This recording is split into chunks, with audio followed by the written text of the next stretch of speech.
Welcome back to Amplified 2025, day two. I hope you tuned in yesterday for all the announcements. I'm Bill Silverlight. I'm a content creator, and I'll be your host for this event. Every year, we host a live stream for our anniversary, for the studio's anniversary, turning 14 this year. And yesterday, we had a whole lot of very interesting discussions with developers, giving them some insight into why they made certain choices on Humankind. And oh yes, this new game coming out soon called Endless Legend 2 that was announced and revealed yesterday. We'll show you the trailer again in case you missed it. But if you did miss it, please go check it out. You'll be able to find it on Twitch and YouTube as a VOD. Very interesting discussions, including with Romain, the CEO, talking about the newfound independence of the studio, who until recently was owned by Sega, is now back to its indie roots and working in partnership with Hooded Horse that is going to be publishing the new Endless Legend 2. So we have a whole lot of things today, not so many announcements, but very, very cool content around the community, giveaways. We're going to have a lot of gameplay. So first thing that I want to talk about is for Humankind, the game is free to play right now. just log on to Steam and give it a try if you haven't. From now until January 27th included, you can just play. And if you want to do it 24/7 for a few days, that's fine. It'll be completely free. And while you're at it, why don't you pick up the DLC Cultures of Latin America, which is also free and will remain free in the future. So if you pick it up until the 30th and you don't have Humankind, no big deal. If you then buy Humankind a year down the line, you will have access to that DLC right away.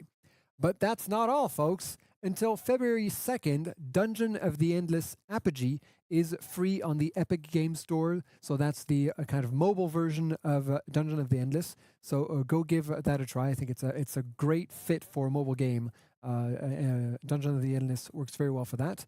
We also have a lot of community events going on for stretch goals. So if you want some free rewards as a community, the only thing you need to do, I know we're asking a lot, is to play games. So go ahead, go play games, whether it be Humankind or all the games from the Endless series.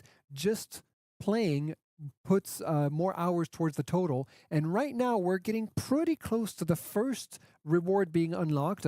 Right, it started with the Amplified 25 wallpaper that was available right away, and the Endless Legend 2 wallpaper is soon to come. That one is very exclusive. And keep playing during the weekend, especially with the free weekend and all, because there will also be some very cool content for Humankind, as well as Endless Space 2, maybe linked with Endless Legend 2. So definitely want to unlock that. Also, promise, I'm almost done. We'll get into the actual content. Yesterday we showed you the Endless Legend art book. There is a free chapter available online. You can see some of the incredible artwork there on the screen. And so you just go on the Amplifier's website and you will be able to get access to all of that and give you a taste of what you can find in the book. Finally, we have some massive sales on all the Amplitude games. So log into Steam and check that out. This is probably the perfect time to pick up some games that you might have missed. And since we are partnering with Hooded Horse for Endless Legend 2, we will also be giving out some keys to some of their games. So check into the chat, pay attention to chat during the live stream. We're going to be giving out keys for Manor-Lords, one of my personal favorites from last year, Against the Storm, Workers and Resources, Soviet Republic, and Shadow Gambit. A lot of very, very cool content. And to start, we'd like to give you a shout out, give a thank you from the studio to the community. And so here's a little message from some of our developers. Hi, welcome everyone. The entire studio is super excited about the recent announcement of Endless Legend 2. We know it is something that has been long awaited by the entire community, and that is why I wanted to take 1 or 2 minutes of your time to thank you for being part of our community. Enjoy! Merci à la communauté de nous accompagner chaque jour. Hi everyone. Salut. Bonjour, merci beaucoup de votre patience. Hey, thank you for playing our games. Merci à toute la communauté d'avoir été avec nous toutes ces années, de nous avoir soutenus. Hi everyone. Hello Amplify. Bonjour tout le monde. Hello everyone. I wanted to thank you for playing our games. Bonjour, bienvenue à Amplified. Hello everyone. Bonjour et merci de partager votre passion pour Endless Legend. Hello everyone. Thanks for being with us. And thank you for all the feedback you have been sharing. It really helps us to make better games and it means the world to us. La co-création, c'est quelque chose qui est très important pour nous et on espère que dans la future Early Access, vous allez aussi nous aider à co-développer. We are writing the legend together. I'm excited to start a whole new year of making games along with your feedback and support. And I can't wait to see what's in store for Humankind and Endless Legend. Muchas gracias por vuestro apoyo e interés en nuestros proyectos y esperamos contar con vosotros en el futuro. C'est vraiment grâce à vos retours qu'on peut, après autant de temps, continuer à donner le meilleur de nous-mêmes. Trögarevras evitos quasi le padarbo veshu diwezan. Entone don das isquis deor, fueso nabo. Thank you so much for your continued support for our games and the invaluable feedback that you have provided over the years. It's a pleasure working with a community like you. See you in Endless Legend 2. We were really happy to show you Endless Legend 2 and we cannot wait for you to play it at Early Access and give us feedbacks and comments. J'espère que vous amuserez bien sur l'Early Access de Hack 2. On a hâte que vous découvriez tout l'univers sonore qu'on a imaginé pour Endless Legend 2. On espère que vous allez vous éclater sur Endless Legend 2. Et surtout, vous faites attention aux animations, même si elles sont vues de loin, on y a mis beaucoup de cœur. We are living a dream and it's thanks to you. We have been working hard on Endless Legend 2 and we're so excited to be able to share the world of Saida with you. I just want to extend a big, big thank you to all of our players who have, especially the ones who have been with us for many, many years, because you are part of what makes Amplitude great, what allows us to make great games. And we hope you will stay with us for many years to come to continue making the best possible games.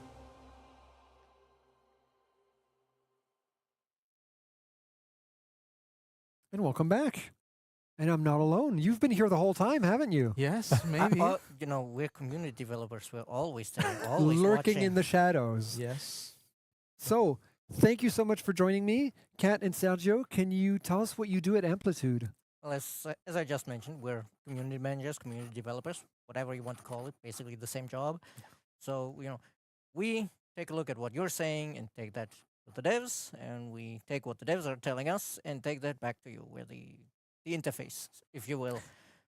That's usually involves a lot of reading on Steam and G2G and Reddit and whatever, and then trying to compress all of that down into something our designers can read in like an hour or two instead of spending a week on it like we do, because they still need the time to actually design the game at some point. And then yeah, we handle a lot of the comms. For example, we write the blog posts for like the beta versions to explain what's in the game, or for the actual announcements and release. We often write the blogs, and we will also be sharing a lot about Endless Legend 2 in the coming weeks in the form of various blogs. So, you know, sign up to G2G, follow the universe so you get the news, or wishlist it on Steam. That's right. That's something I forgot to say. Yeah, the Steam page is up, so you can wishlist it right now. And yes, we have a blog post coming soon to give more insight, because so far we've been a little bit cryptic, not giving too many. I tried to get the names of the factions yesterday. They won't give me anything. Yeah, a lot of people try that, to be honest. That's why we try to say, okay, let's think what we can talk about the game in the future weeks, because, well, we would like to disclose a lot of information to you, but well, you know, we've already seen a lot of speculation about which factions are in the game. But I'm not going to comment on whether or not they were correct. Yeah, it's a tricky one for us. Of course, yeah. Well, every time I swing by your desks, you're always reading, you know, some kind of Steam or Discord. Oh yeah. So our players have a lot of feedback to share even before the game is out, because they, of course, they love Endless Legend 1. They love many of our other games, so they're like, oh, will this be maintained? Oh, hey, will you improve this? How will this evolve? Compared between, you know, if you compare Endless Legend 1 and Humankind, there were certain aspects that were very different between them. Like, there were differences in the city building, there were differences in the combat, stuff like that, so they're wondering which direction are we going to go. And we're going to tell you, eventually. Eventually. You know, soon, TM. Yeah. And Kias in chat is asking if the planet from Endless Legend 2 will be added into Endless Space 2. The only thing I would say is I will neither confirm nor deny any rumors. I would just say that you need to play games this weekend. If the community as a whole plays games, then who knows? Sky's the limit. You know, we try to be reactive if there's enough demand. Maybe. Yep. First gift that we have for you today is going to be Workers and Resources Soviet Republic, plus 2 DLCs, which is going to be given out during this segment. So keep an eye on chat, and you might be rewarded. So what are we going to talk about today? Well, to start the day, I figured that we could start with highlighting some of the really cool projects our community has done over the years. For a bit of context, I guess, for newer viewers who don't quite know me yet, I've been a fan of the Amplitude games since Endless Space 1. And, you know, as Omar highlighted yesterday, you know, that was early access in the ancient times before Steam had an official early access label. And I followed that game, I left some comments, and over the years, I first became a beta tester, then a VIP, and then eventually I joined the company. And of course, in that time, I've been always like in the community and have been keeping an eye on, you know, the cool projects that were happening. And that goes all the way back actually to Endless Space 1. There was a really cool mod for Endless Space 1 called Aged, a Galaxy of Endless Diversity, which added like 8 new planet types, and like the base game only had like 12, so it's like Oh, wow. almost double the number of planet types and a bunch of like anomalies and cool stuff you could find. And then when Endless Legend released with that really cool science fantasy world, of course, immediately there were so many shots like, oh wow, we need an RPG in this world. And then some players went, oh, you bet. And that's one of the first things I would like to talk about. Our producer here for the stream has some screenshots we can share. But there were 2 projects in particular that stood out for like the amount of effort and quality that went into them. That was first Auriga for Fantasy Age, and the other was Auriga for D&D 5th edition. The first one we see here. That one. Well, this one actually is the D&D one. This one is much more focused on presenting the world, the D&D one. It's giving you a setting. And giving you a setting. And there's like a hand-drawn map in there of the region that they developed, and they explain the lore of the different factions, and then try to tie like the different D&D mechanics into the factions to make it fit together coherently between our lore and the D&D gameplay.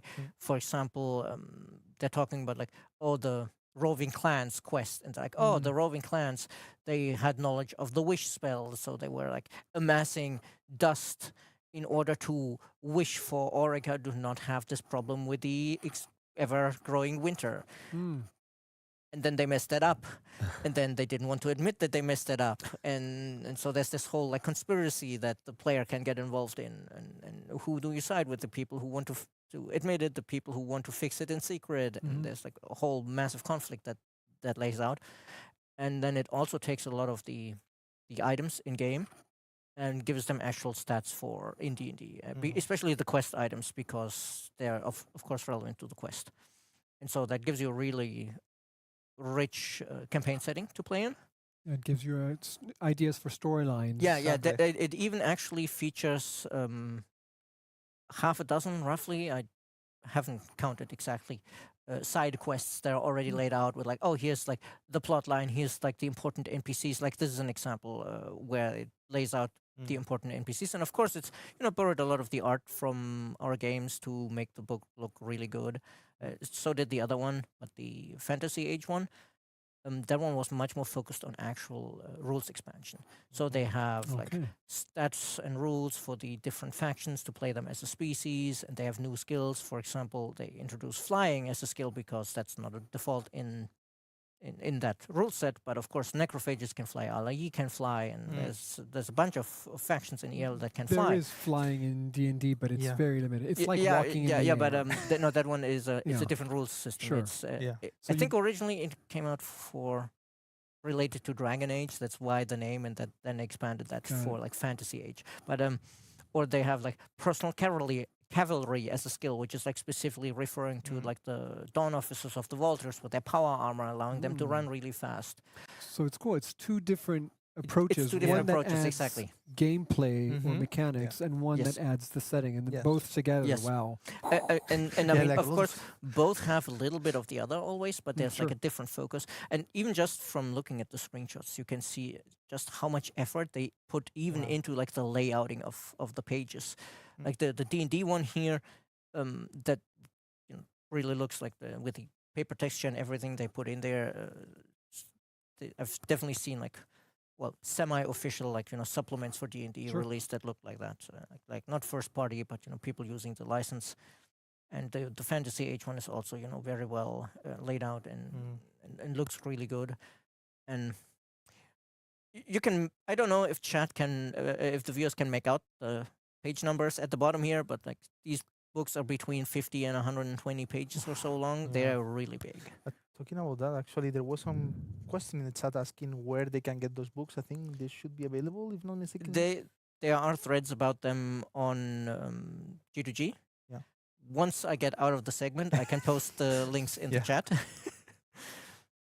In theory, they are in a document that Etienne has access to, but I'm not sure if he can dig them out real quick. Yeah, just stick with us for another 15 minutes, and you'll post it in chat. Drop links. Yeah, exactly. Absolutely. And I should, if I have some time after I get out of here, I'll maybe make a thread in G2G highlighting, oh, here's like the community projects we highlighted. Cool. We can do that. Yeah, and then of course there's was a lot of modding as well with our games, and the ones I want to highlight most is for Humankind as our most recent 4X game, and there are 3 mods there that really stand out. And the first one to mention perhaps is the Culture Super Pack, because that one just adds an insane amount of content. It's 63. 63 new cultures. cultures. 63. With so their it's like, own art as well. yes, it's more cultures than we have in the base game. Huge. And like there's a lot of cultures here that also have like really interesting effects that really push what you can do with the modding tools. Like there's the Helveti, I think they were Gallic tribe, Celtic tribe, from near the Alps, and like they have a gameplay that revolves all around plundering and having few small cities as a more nomadic kind of playstyle. So it's really pushing what you can do. It's not just the artwork; it's actual. It's not just the artwork, but the artwork in particular, I want to shout out because it's crazy. I was going to say, it looks like it's vanilla. Yeah, they have done a really great job at getting artists to emulate the style of our culture cards. So it really fits in seamlessly with the existing cultures. And the organizer of this mod was Uncle to Fire, but that wasn't a one-person project. They had the artists, and I believe they actually hired them and paid them because this is quality work. But even like the culture design and the culture implementation, there were multiple contributors to make something like this work, because there's just so much content in this. So if you've played a lot of Humankind and you're starting to feel like, oh, I already kind of know everything, well, at the Culture Super Pack, there is as much content again to discover with all of these cultures. And the only thing that they couldn't do the modding is the actual art, how it's displayed, like the units. I think that's the only thing that they have some limitation on the moddings. But apart from that, the units are pretty different. It's just like the visuals in game, I think, is pre-established. Yeah, exactly. But, the 3D models in game are not moddable, so they couldn't adapt those. They had to borrow from like other cultures. But as you can see here, the 2D art is amazing, and it's an amazing effort. And I wouldn't be surprised if they keep adding even more cultures, because right now the last 2 eras have slightly fewer cultures in the mod than the first 4. I think it's 5. The latest, the contemporary. The contemporary, I think, has 5 cultures. Yes. And tell me about the VIP pack as well. So that was the next one I was going to talk about. Exactly, the VIP pack by Bruno or Dr. Kane, depending on which platform you find one. I would call it an overhaul mod, but the important thing about this overhaul mod, the VIP stands for Vanilla Improvement Project. So he tries to maintain the vision and the overall feel of the base game, while trying to address a lot of the how should I say the feedback, but also like there's sometimes topics where we get different conflicting feedbacks where we can't exactly like do one thing because it would displease the other group, and as a modder he has much more freedom there. And like he did a lot of stuff with like the civics and the stability.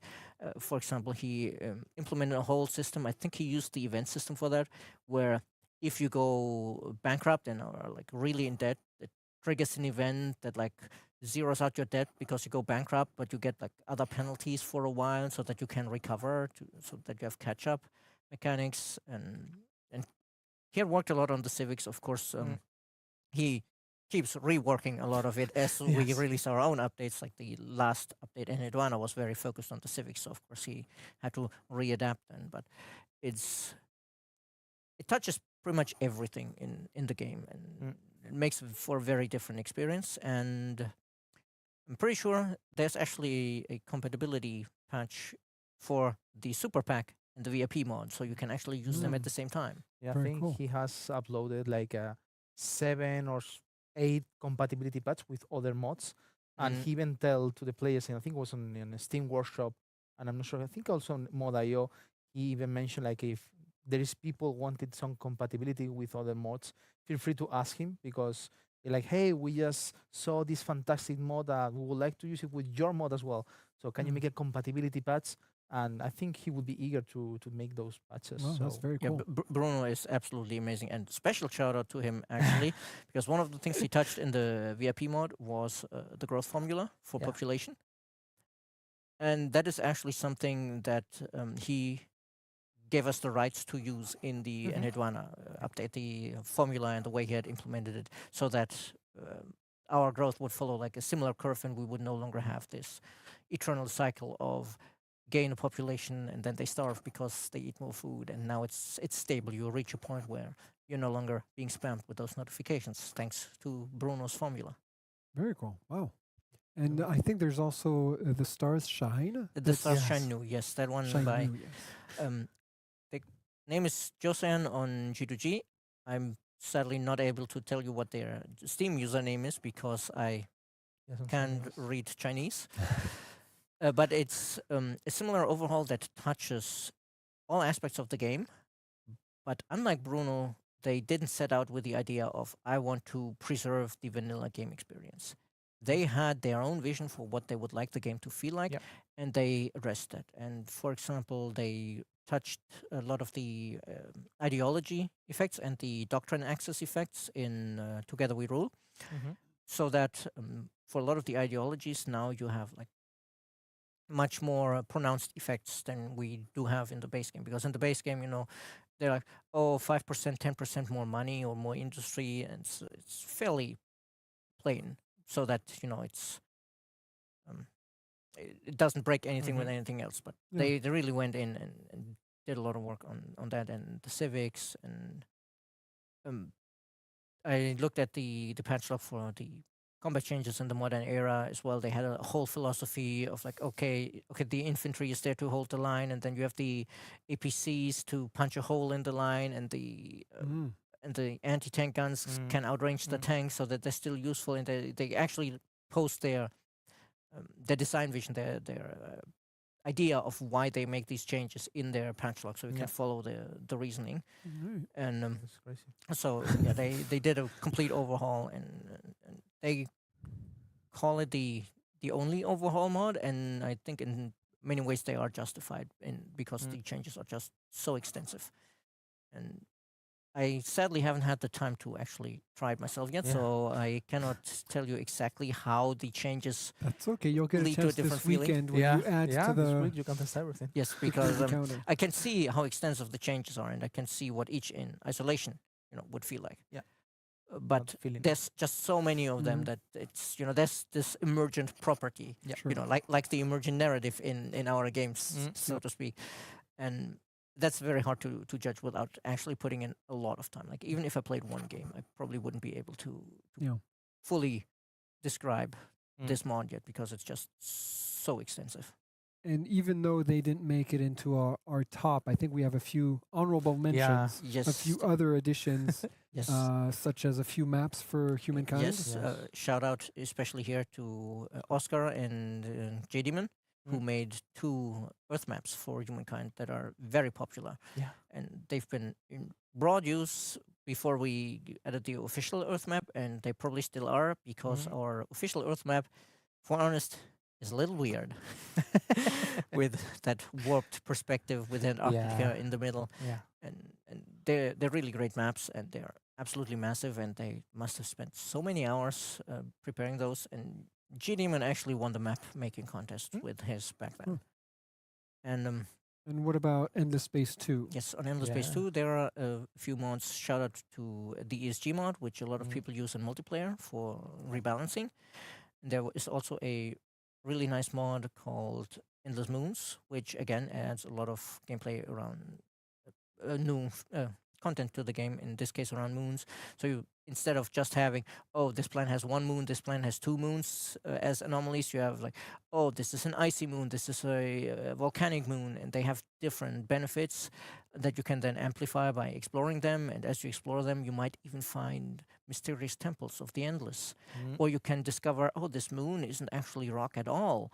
This is a giant machine that the Endless builds. It's a celestial orb, as the mod calls it. So there's like a lot of Endless references built into the mod as well. It's because the Endless touched everything in the Endless galaxy, and And and the last one is the reawakening yes, update. As exactly. The last shout out goes out to Captain Cobbs and Syrob.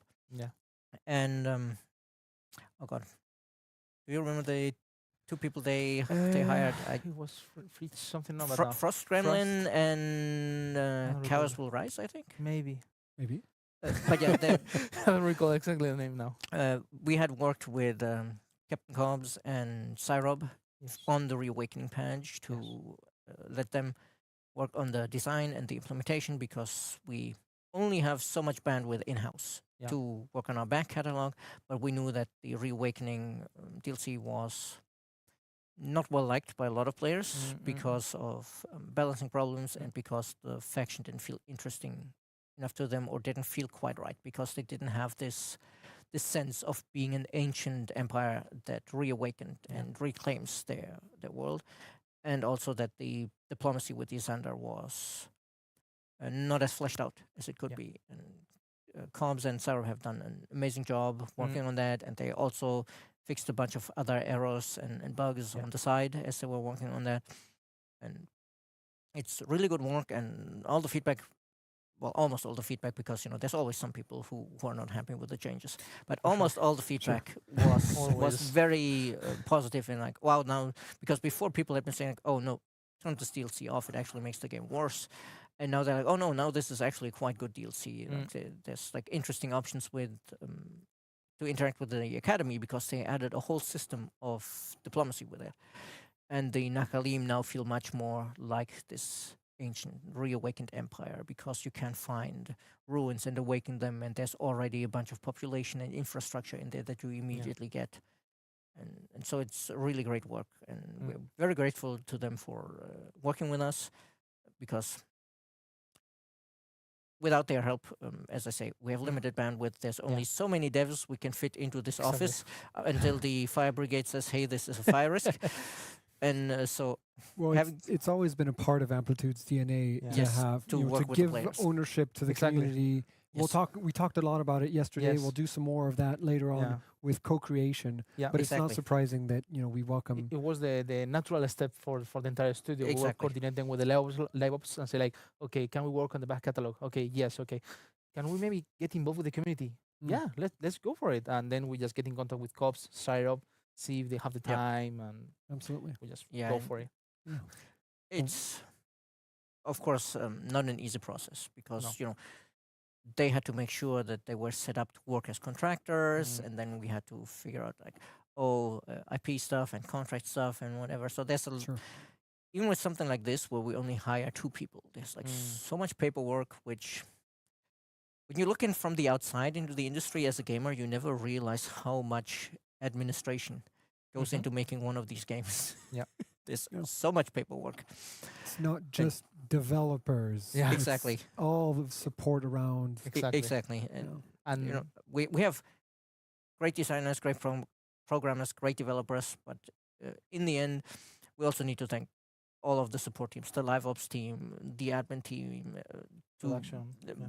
the producers, to make sure that everything runs smoothly, because without them, you can't run a company this size. And one more thing that we forget on Humankind before we just get over this segment, in order to access the mods that we mentioned on Humankind, they can directly access in games, to go to the tab on mods, and they just subscribe to different modding. So it's super easy. It's 10 seconds to do, and they can try out the mods directly in game. Very seamless. Yes, and you can log in to download with your Steam account, so you don't need the Mod.io account anymore. That option still exists, because the game's available on platforms other than Steam. But if you already have your Steam account, you can just use that. All right. Well, thank you so much to both of you for enlightening us, giving us all this information, and highlighting what the community has done. I mean, it's a lot of work. It's incredible. Thank you. Thank you for having us, and also a huge thank you for the entire community. After all the support, after yesterday the reveal of EL2, we are with a lot of comments to get out. Like, we're gonna finish now.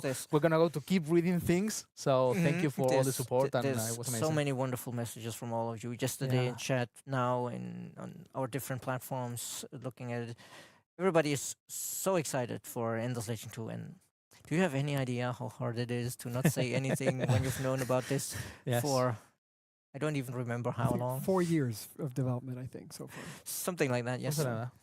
So, all right, well, we'll let you get back to it. Thank you so much for stopping by. And speaking of Endless Legend 2, I think we're all excited for it. So why don't we watch the trailer again for those of you who missed it? And after that, we'll delve into more Endless Legend 2 content. And we're going to start off with a blind test with Arnaud, co-composer of the music, and he's been around for all of the Amplitude games. So yeah, let's check out Endless Legend 2. I am many things. I have been many things. God. Legend. Dust. Part Prisoner. of this blue Eden. But the jailers Beasts. have fled, leaving the oceans and their secrets to those who walk the land. Destroyers. Then came the light supposed to end this torment.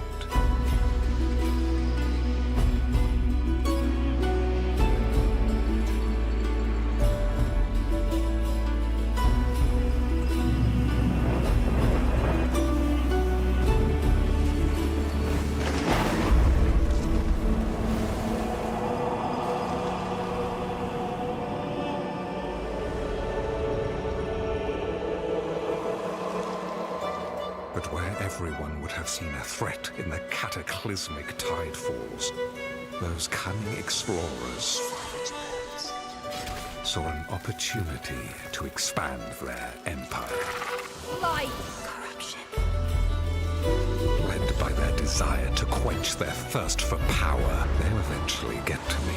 To free me. To murder me. They are strong, yes. But are they strong enough to face my endless power?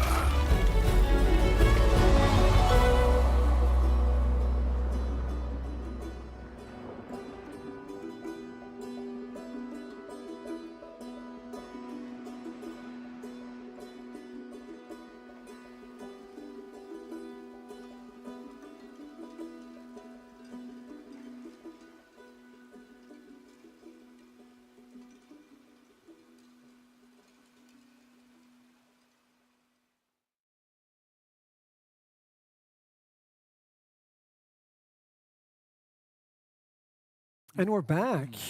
Arnaud, thank you for joining us. Tell us a little bit about yourself and what you've done so far for Amplitude. So yes, my name is Arnaud. I'm working as a composer for Amplitude Studio since the very beginning of the studio. I think it's 2012. And before that, I was working as a sound designer for cartoon movies. And so yeah, I'm a harp player. And yeah, I love video games since I was a child. I started to play with the Super Nintendo, and since then, cool. I continue to play. Yeah, well, I know very well that you're a harp player because I got a personal concert yesterday. Yeah, you're very lucky. It was great. Yeah. You should have, I mean, definitely check out the VOD. Arnaud and Jean-Noël were there playing on one side of the stage, and I was on the other side all by myself in my chair, just enjoying the music. It was great. So check it out. It was 15 minutes of kind of a reduced version of the main theme for Endless Legend 2, as well as two other themes that obviously in the game are orchestral, but we had, you know, just two instruments.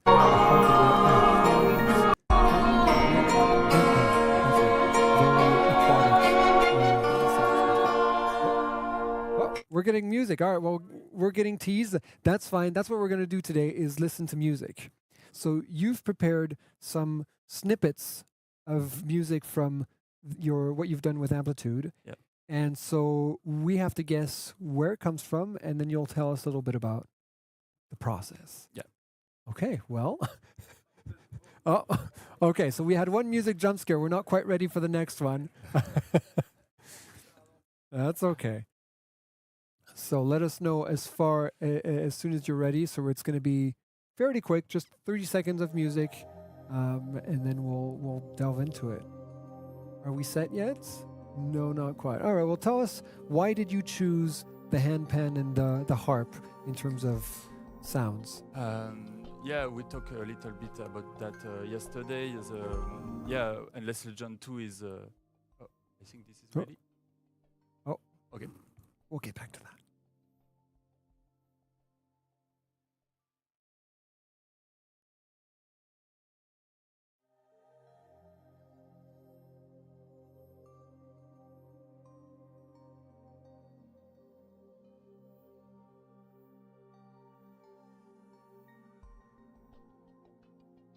So, someone guessed Endless Space 1?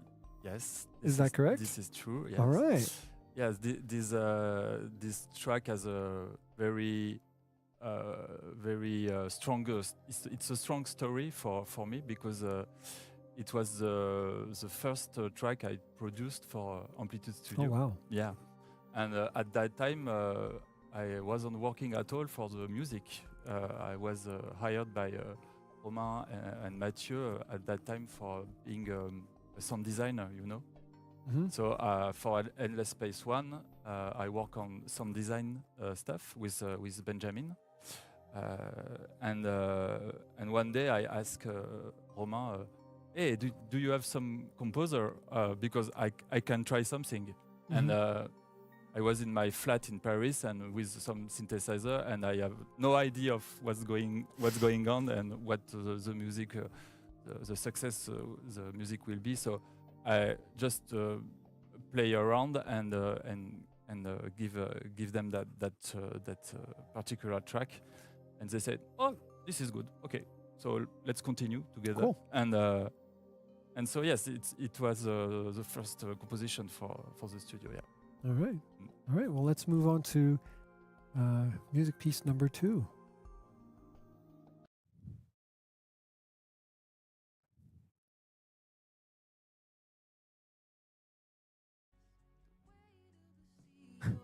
In chat saying that it's hilarious that you started composing by accident.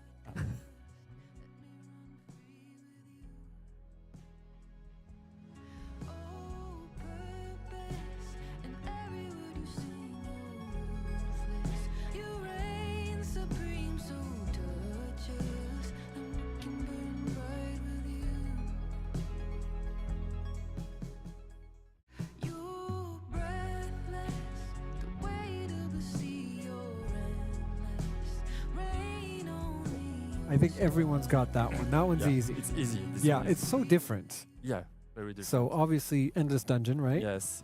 It's a collaboration with Lyra Lynn. It's quite a famous singer in the United States.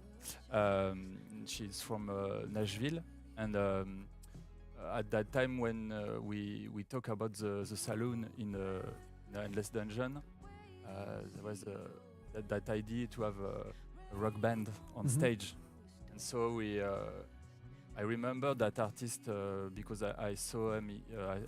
I saw her in a television show, and I like very much her voice.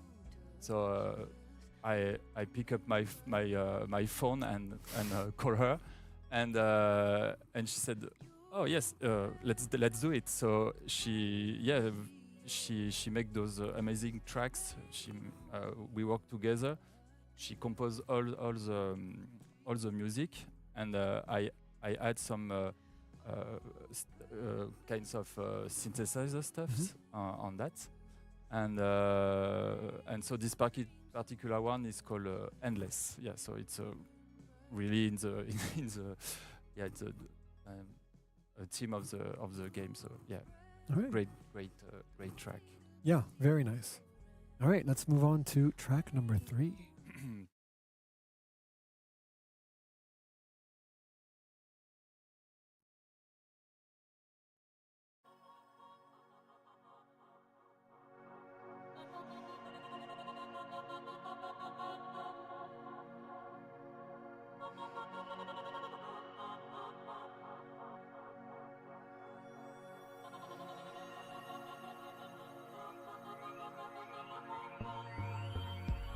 I'm going to trust chat on this one. Everyone seems to agree. Yes. Endless Space 2 across the board.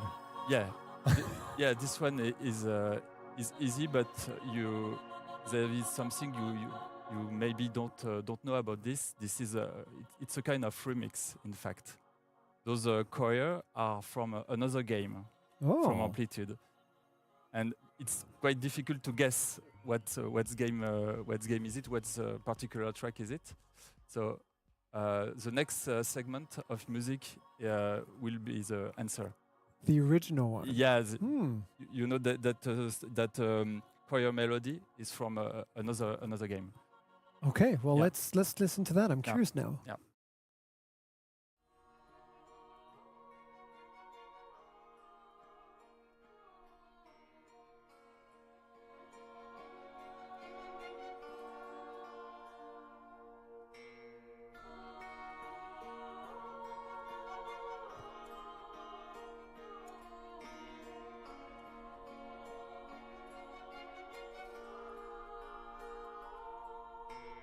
That definitely Yeah. has Endless Legend vibes. Yes, yes. So this one is a Forgotten theme. Sorry, and when I started to work on Endless Space 2, there was some. I think it was a DLC from Endless Legend, The Forgotten, and I use a small sample of the choir recording of the Forgotten theme, and I did the slaughtering effect, you know, Mhm. the like Yep. this, and yeah, so it's a remix of the Oh. Forgotten theme. All right, well it's from the same universe. It makes sense. Yeah, yeah. All right, let's move on to the next one.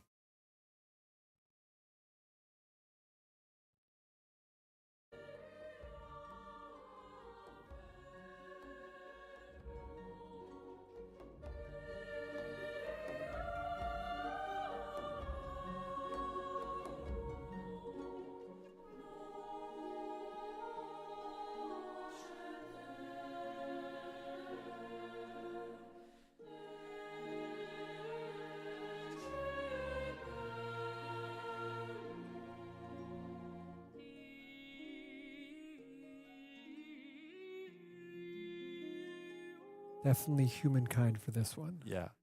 But I can't tell if it's attached to a culture in particular or if it's just a kind Yeah, of it's a global track for all the culture, orchestral theme for all the culture, and yeah, for Humankind, the setup, the musical setup was quite different because there is no synthesizer at all, only real instruments, only real orchestra and real singers. I was going to say a lot more voice than in the other. Yes, and also voices with text. Yes, with words. So for this particular game, I worked with a writer who knows very well mythology and ancient Greek and Latin.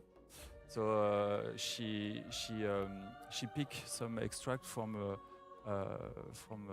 ancient writings, and we use that kind of heroic stories to put it in words for the choir. Okay. So this one was sung in Latin. Yeah. Okay, that's why I didn't understand it. Yeah. All right, we've got time for a few more. Let's listen to one more here.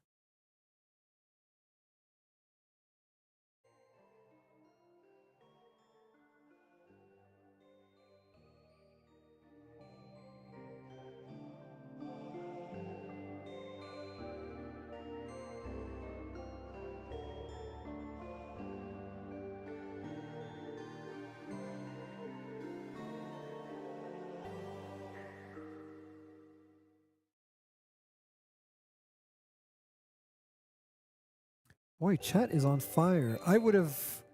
I've never played Dungeon of the Endless, so I went full Endless Dungeon. Yeah. But it is Dungeon of the Endless. Yeah, it's Dungeon of the Endless. Yeah, it's the exact opposite of Humankind. Yeah, it's fully made with all synthesizer. I mean, maybe one or two synthesizer for the whole soundtrack. So it's very focused on particular sound of all the synthesizers. And yeah, for that one is like some drips of water, like a rhythm, but using very synthetic sounds. And we have for Endless Dungeon we have worked on a remix also for that track. So the next one we can listen to it. Yeah. Yeah.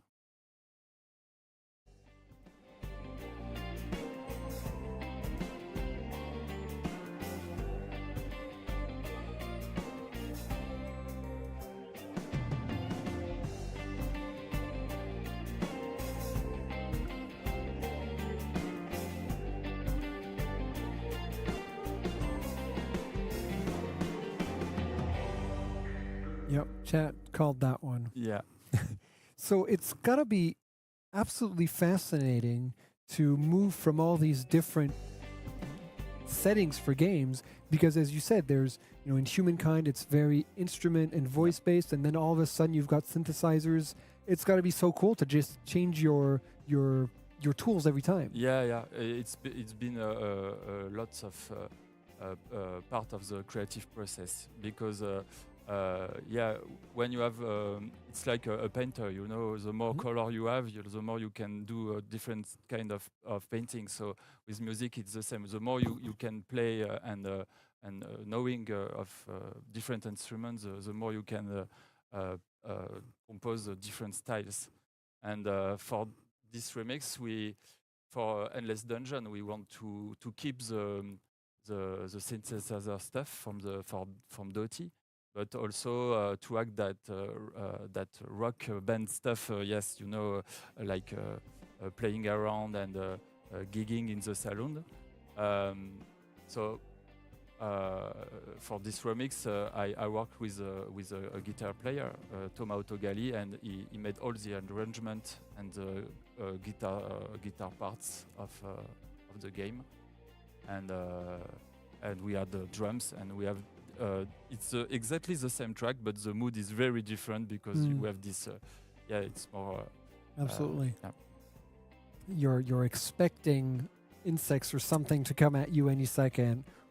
Yeah, it's more groovy. In fact, it's more like come on and have some cocktail. Yeah, different.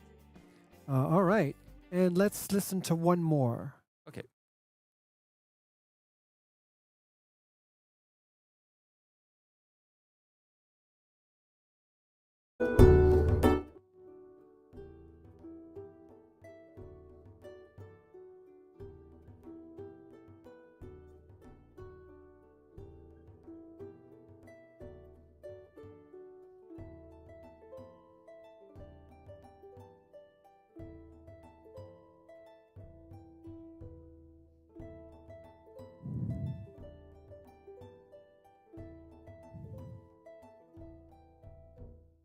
I'm trying to meta game it, but we've had every single game, so there isn't even one missing. I don't know. No, this one is it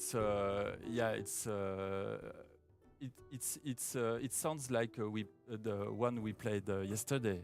So it's not for Endless Legend 2, but it's kind of because it's Celtic harps. I played with Celtic harp, but this one is from Humankind. It's like for the Celtic culture, and this one is called Valentine's Song. It's a kind of Easter egg, because Valentine is my daughter, so I make a sort of it's like a short like an ode. Yeah, an ode to her, or, So it's cute. Yeah, it is absolutely. Yeah, very nice. Should we listen to one more, or? All right, we've got time. Yeah, let's listen to one more.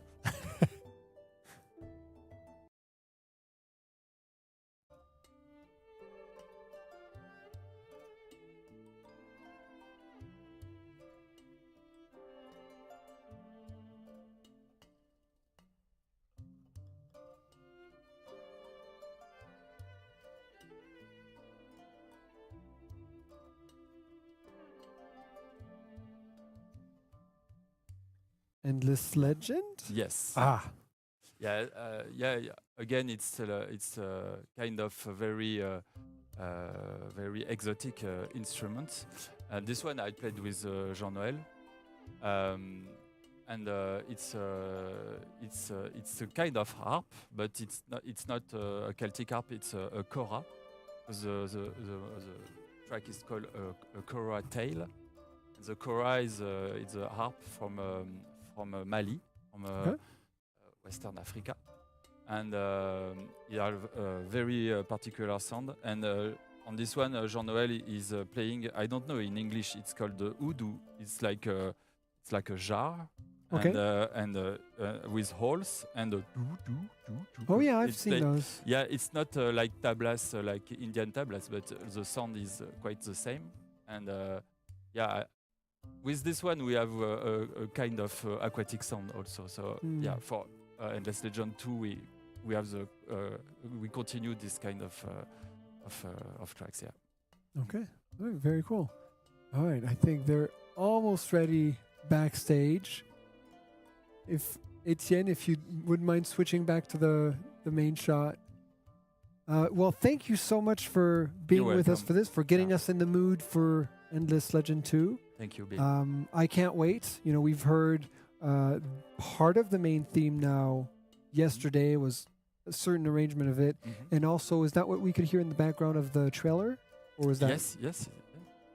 So we have a little bit of the main theme, and we will shortly have more. Endless Legend 2 will be coming out in early access in the coming months, and we'll have a lot more information for you then. But yeah, we're looking forward to it, and I'm looking forward to immersing myself in new music during the gameplay. So thank you so much. And speaking of gameplay, we are going to be joined with two developers to delve back into Endless Legend number 1 to get us back in there. Thank you so much, Arnaud. And joining me, I'm going to have Chiara and Nitya, who are going to be playing and commenting the game. Hi. Hello. Nice to meet you. Likewise. Hello. Hi. Thank you for having us. Of course, my pleasure. So can you introduce yourself? Tell us who you are, what you do. My name is Chiara. I'm a game designer on Endless Legend 2. I've been working at Amplitude for more than 3 years now, and I'm really glad to be here tonight with you. To be able to have a look back on Endless Legend. Hello, my name is Nitya. I'm a narrative designer on EL2, and I've been working for Amplitude for almost 4 years now. And yeah, I'm looking forward to delve back into Endless Legend because I love that game. Yeah. Shall we let you get set up? Yeah, okay, sure. All right. So Chiara's going to be at the computer working. This way? Or playing. And you can stay right where you are. Right, stay okay. with me on the couch, Okay. and we'll watch her gameplay. We'll judge her hard, and we'll. So when's the last time you played Endless Legend 1, or are you? Is your mind filled with everything from the second opus? I open it from time to time, but it's very dangerous for me to do that because when I do that on my free time, you know, I end up with that just one turn momentum, and it's like 4 a.m. One more turn. and- Yep, we all know Yeah. that. So I open it from time to time for work just to check on things. But I think the last time I really played was maybe 1 year ago or something. Oh, But, okay. yeah, but I mean, I still play from time to time because it's still enjoyable, even though the game is fairly old. I think it still has that charm for me. Yeah, last time I played it was at Amplified 24 with Jeff. Yeah. So that I think we have probably the same background in it. Although you might maybe know the Endless Legend in general slightly better than me. I don't know. I hope so. honestly. You've got your nose in it all day long, even though it's going to be hard, I think, judging the old one with having the new one so fresh in your mind. I think what's going to be hard is to refrain from commenting on what we've added compared to the previous opus. It's going to be hard not to slip up any details about new factions. I was going to say, factions is my thing. I'm trying to get someone to slip up during this event and say, oh yeah, in the new one, this faction. Oh wait, no.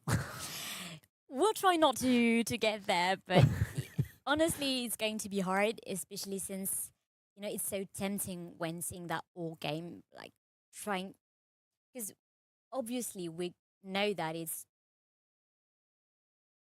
like in 2025 is going to be hard not to judge that from that prism, because some things are fairly old, like I don't know, UI or some features, and it's going to be so hard not to comment on, oh, it's that we've improved it by doing this or that.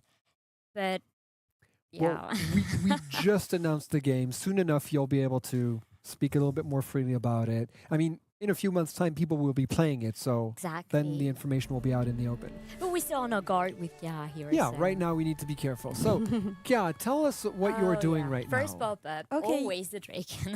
So I've launched a new game. We are playing as the Volters, and I've chosen to have a small map, 2 continents, on a regular paced game. And we are going to be playing against 5 other empires, which are random faction. The faction chosen was at random. So yeah, we're going to be discovering who we're playing against. We've already received a pop-up from the Draken, our diplomatic faction from Endless Legend. So here are all our tools for this game. So here they are. And our first step will be to choose a settling point. So where do you guys think I should be moving towards? Yeah, can I bother you with something? Can you activate the Fitzy, please? Yes. Here. Right? No. Yeah. Here. Yeah. There Yeah. you go. Okay. Now we have shiny numbers. There's a shiny tile down there There's with an all the There's science. several anomalies. You can. Oh, Yeah, you know that feature because you took care of it. Can you go to schematic view? Yes. So here we have a better look at our starting points. Yeah, and you can see anomalies are those lists of flowers. Mm-hmm. If you unzoom, you can see them. Well, I'd These say ones? Yeah, you can see the anomalies. It's the list of like half circle flower. we definitely want to be this next to one of those. Okay, yeah, the point of interest. So, So- this is an escape specimens. Gives out lots of food and dust. This tile. So I think as a volter, you don't really care for science that much. I think you should focus on industry and maybe food. Okay, then I suggest we keep looking. Here we have another anomaly. We've got a lot of science around those woods. Lots of industry, sorry, around those woods. Yeah, woods are correlated with industry in EL, so I think it's a good place to settle if you. Okay, then let's look for an industry You know anomaly. you can split your army. Oh yeah, right. Okay, I'm a bit rusty. Okay, yeah, perfect. Let's cover more ground this way. And the thing with EL is that there is no such thing as like for instance, in Humankind we had the prehistoric stage. Oh no, the Kazanji. Okay. Okay, this tile. You have to It's clear gonna be them a really short fast. game. Yeah. I think you should find a place to settle soon, Chiara. Okay, how about Oh, hey, look this? at that. Yeah, that sounds great. Yeah, That's perfect. That's where I wanted to go, but I was out of movement points, so And yeah, the thing with EL, there is no such thing as the prehistoric phase, like the Neolithic. And I think it's sorry, what technical? Yeah. issue? So you were. I asked Kya what, or Nitya, what her experience was. Kya, what's your experience with playing EL1? So I've definitely played less on Endless Legend than Nitya. I've played a lot in the context of designing for its sequel, of course. So I really like the game, but I still have trouble grasping some of its features. So I'm glad to have you today to guide me through this adventure. I think my Let's Play will resonate a bit with people who are less experienced with the game. For instance, could you remind me, please, how to settle my city? You have a settler somewhere. Oh, yeah. Oh, probably in the other. Here. Oh, when I disbanded, I forgot to. That's okay. Well, you didn't know where you were, which army was going to find the right spot. Yeah, exactly. And you have an army action with your settler. You can Yeah, but I'll have to be moving a bit further with this army to, and refresh my movement points. So I guess I'll be settling only next turn. And I think one issue with EL is that when you settle late, you get a disadvantage because those were 3 turns without science, for instance. Oh no. Is the fourth turn considered late? It's kind of late. No. Okay, well, then I'll be settling here and I can expand my city a bit further north. I think this is a good spot I think because so. you have the sea nearby, so you'd have like dust from that, and you have the woods as well, so you get industry from that. So I think it's a good spot. Okay. And then if you have the Kazanjis nearby and you manage to like assimilate those guys, you get good units from that. Okay, then I'll be coming closer to them and see what I can do. Yeah, we Yeah. can have our first objective there. Mm-hmm. It's one of those games where there's always so many things to do. You've got to just focus on one thing at a time. Right. Yeah, it's a bit overwhelming at times, but it's also what makes it so wonderful, to have so many things to do. Oops, sorry. You're fine. I misclicked a bit. All right. All right. Okay. New quest. There we go. Yay, faction quests. Okay. Pacify at least one village of a minor faction. Then Perfect. assimilate them. So All right. that's exactly Well- what we wanted to do. Yeah, perfect. So Oh, how wait, about we try? did it say in one of your regions? Oh, sorry. And they're technically Um, not in ours, yep. right? So I think you'd have to Quests. go with the Nidia. It's in my region. Oh yeah. No, I think such it a was the number other of one. ruin. No, Was- sorry, it was Yeah, this one. it's, Sorry. Pacify is. Yeah, that belongs to your Okay, empire. so yeah, I'll have. But to you can go do with the Nidia, with the Nidia. That's fine. my favorite minor faction. Yeah, why is that? Because it sounds like my first name. Oh, yeah. I think it's always funny. No, but aside from that, I always try to go for the Kazanjis because they have good units and their bonus is good because they provide with influence, which you usually lack early game. Mm-hmm. And I like the hounds as well because they give science and the units is fairly good as well. So yeah. Unless I research a specific tech, I can only attack the village of minor faction, right? Yep, the barley one is you can hover. I'll let you Oh, discover your. Probably in the Yeah, it's on the it's one- bottom. yeah, it's the one On the Yeah, the bottom. Right. Oh ones- yeah, right. This yeah. one, party. How long will it take? 2 turns. Okay, can we wait That's 2 okay. turns? Just chill for 2 turns. Yeah, okay. And we'll keep exploring in the meantime. Yeah. What are you doing with your city, Kia? Sorry? What are you doing with your city? Nothing. Panicking. Okay, what do we want me to build? Well, remind me what the emerald. It's an extractor because there is a resource nearby. So it's to Right. extract the luxury resource. And I This think one. emerald provide with a boost in fortification. We have Okay, titanium so we don't here. need that right No, now. we don't need that. We'll need that later on, but it's Oh, fine. I'm sure we will. So I've queued up Founders Memorial because it gives all types of feats in my Yeah, city. it's So good. that's really It's a good useful. idea. Yep. And then the Emerald Extractor that will give us some time to plan other things if we want to. Yeah, we'll see when we finish the founders. I'm Mm. not sure we'll need the emerald extractor right away. Yeah, I think it depends on what you research after the Parley tech. But maybe you will unlock something more useful then. Yay! We have one more population in our city. So what are your population doing? So now you're focusing on food. Yes, but maybe we need a bit more industry to get ahead. Having What do you think? population early on is good Mhm. because then you can, have settlers and then expand and have another city. Okay, so should I be focusing food then? Well, if you look at it, it's 3 turns for the next population, whether you focus food or not. Mm. So whether you have it in industrial or in food, it's fairly the same. So I think you can keep them split like that. Okay, perfect. And lots of keys for the Workers and Resources Soviet Republic. We have more games from Hooded Horse coming, and during this segment, we'll have Shadow Gambit. So I think we have 5 keys for Shadow Gambit, which is, I think, the only game of the list today that I don't know. I love Hooded Horse games, but I don't know that one. So maybe I'll just grab my phone and get in chat as well and try to get one of these keys. So you're going to have some basic maths to do. As you can see, just to fight bots. So if you're able to do 3 + 1, you should be able to claim the key for yourself. So what we saw right here when trying to parlay with the Marno faction is that they want money.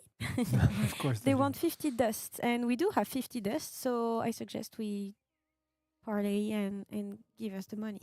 Yay! All right. You completed your first quest. Yay! New objective. Find and talk to the other ninja village located in Oh. the same region. So we'll be Okay, well, that's exploring the okay. region and looking for the other villages.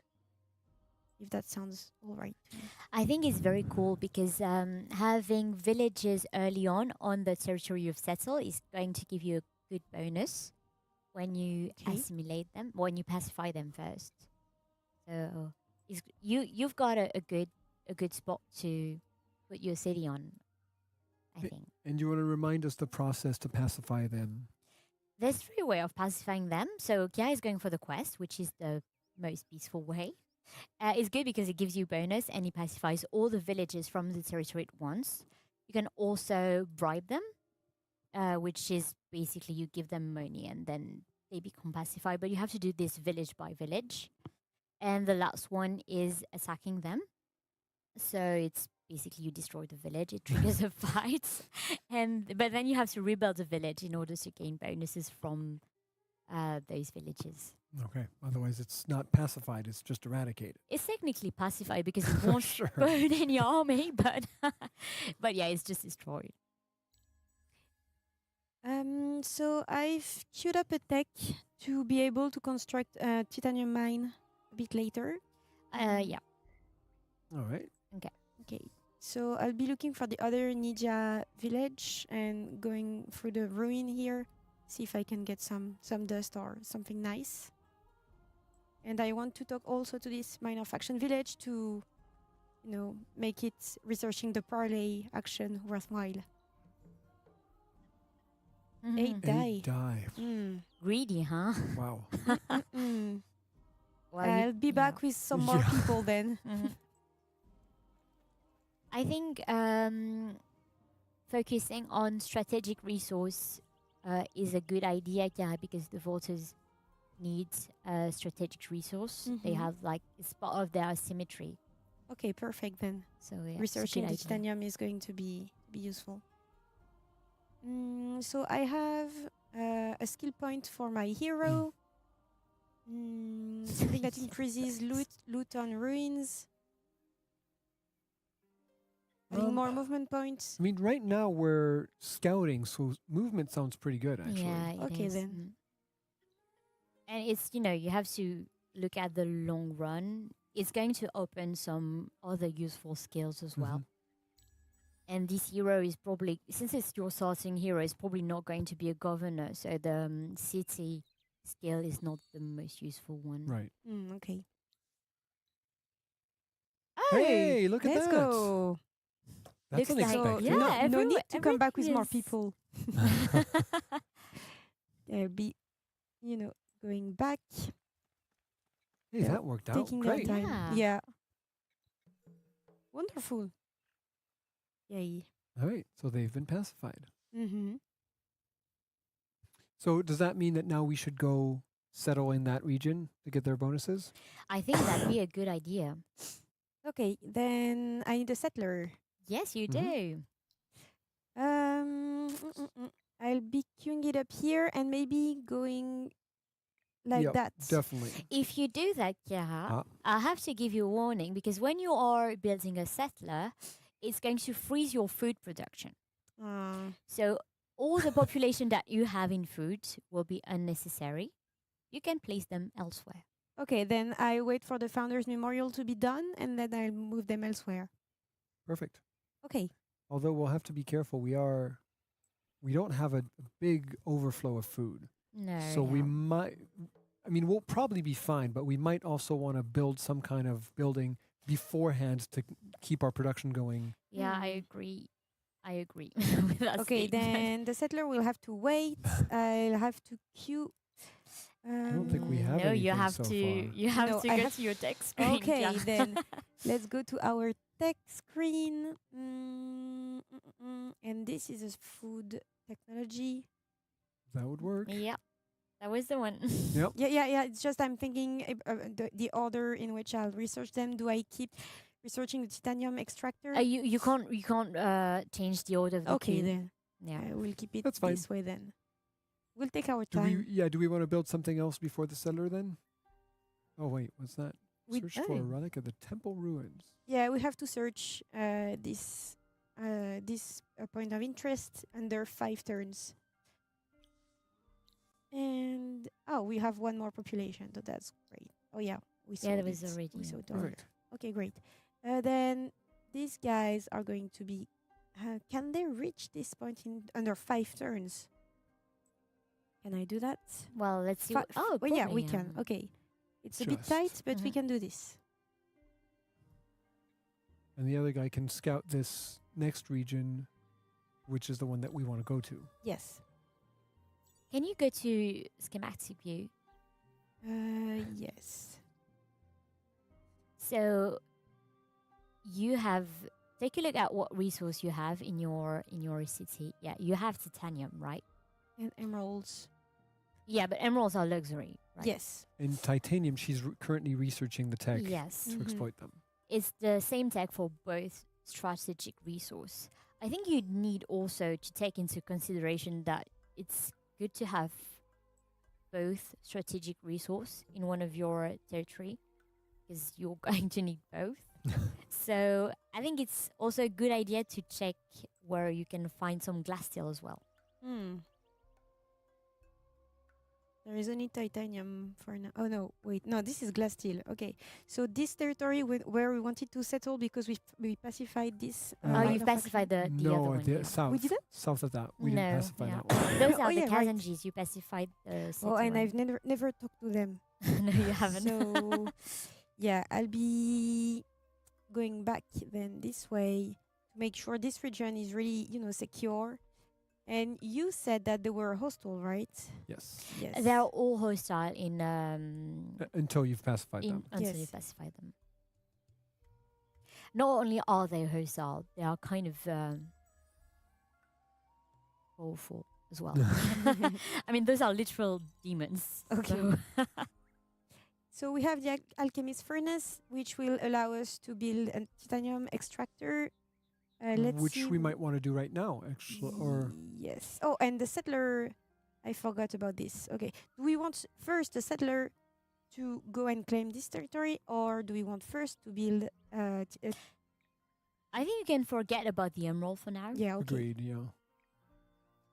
So I'd say titanium is the next one. Mm. Yes. Okay. 11 turns, and also we But obtain a quest. Remember what I've told you, Chiara, about the settlers. Oh yeah. About freezing up the food production. Sorry. Yeah, so now it's not So- going to be 11 turns anymore. About this, we're already producing a good amount of dust. I think we're okay about the pace of our tech research, so I think focusing industry could be nice right now. Mhm. Yep. Okay. Thank you for your advice. And I have a quest. No, sorry. The quest screen is this one.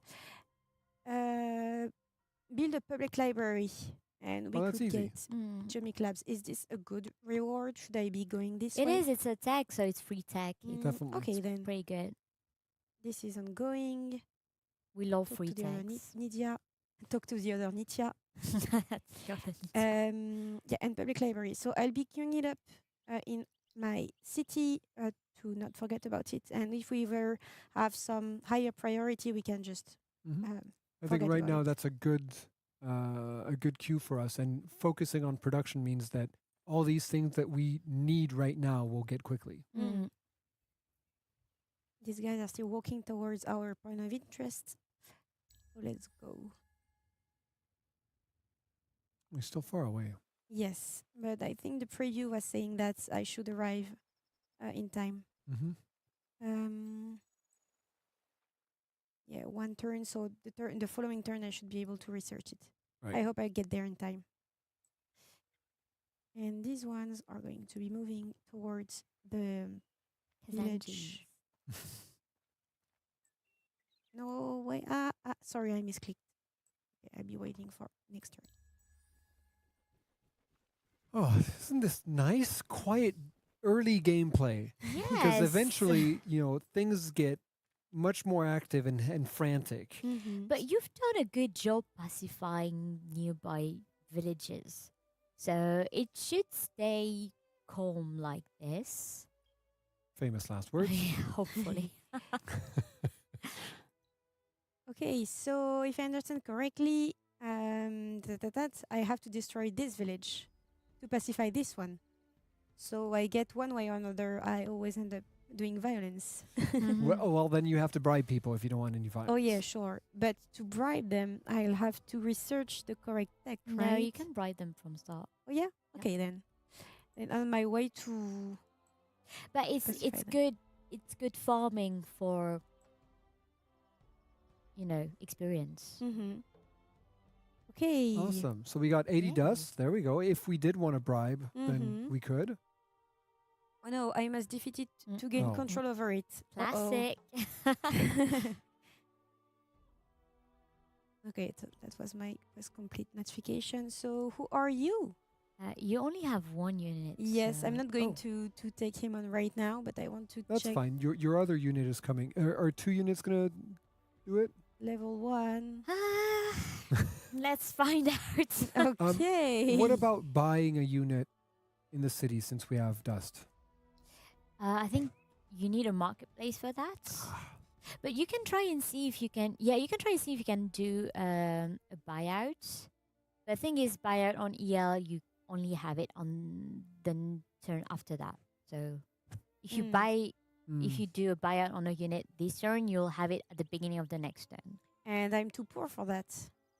And we Yeah, are you too poor. kinda Well, are. I mean, do you want to maybe finish the settler because that's important, and then instead of doing the extractor, starting to make a marine or 2? I think that'd be a good idea. But Okay. you know, the thing is, this quest is not going to budge. Like, this unit is going to stay here. It's not going to attack you. Sure enough. So you can just do things in the order of priority you deem fit. Okay. Yeah, that's what this is the problem with, especially, I'd forgotten how many quests you get in Endless Legend. Yeah.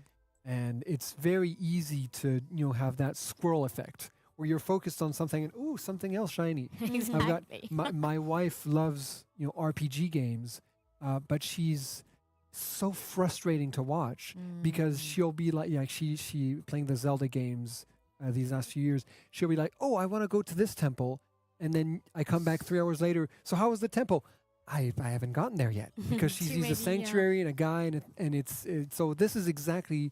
I'm glad you're here to keep us on track because I find all these shiny things and think, oh, let's look at this instead. Yeah, it's the issue with open worlds where you have so many things to do and to explore. It's easy to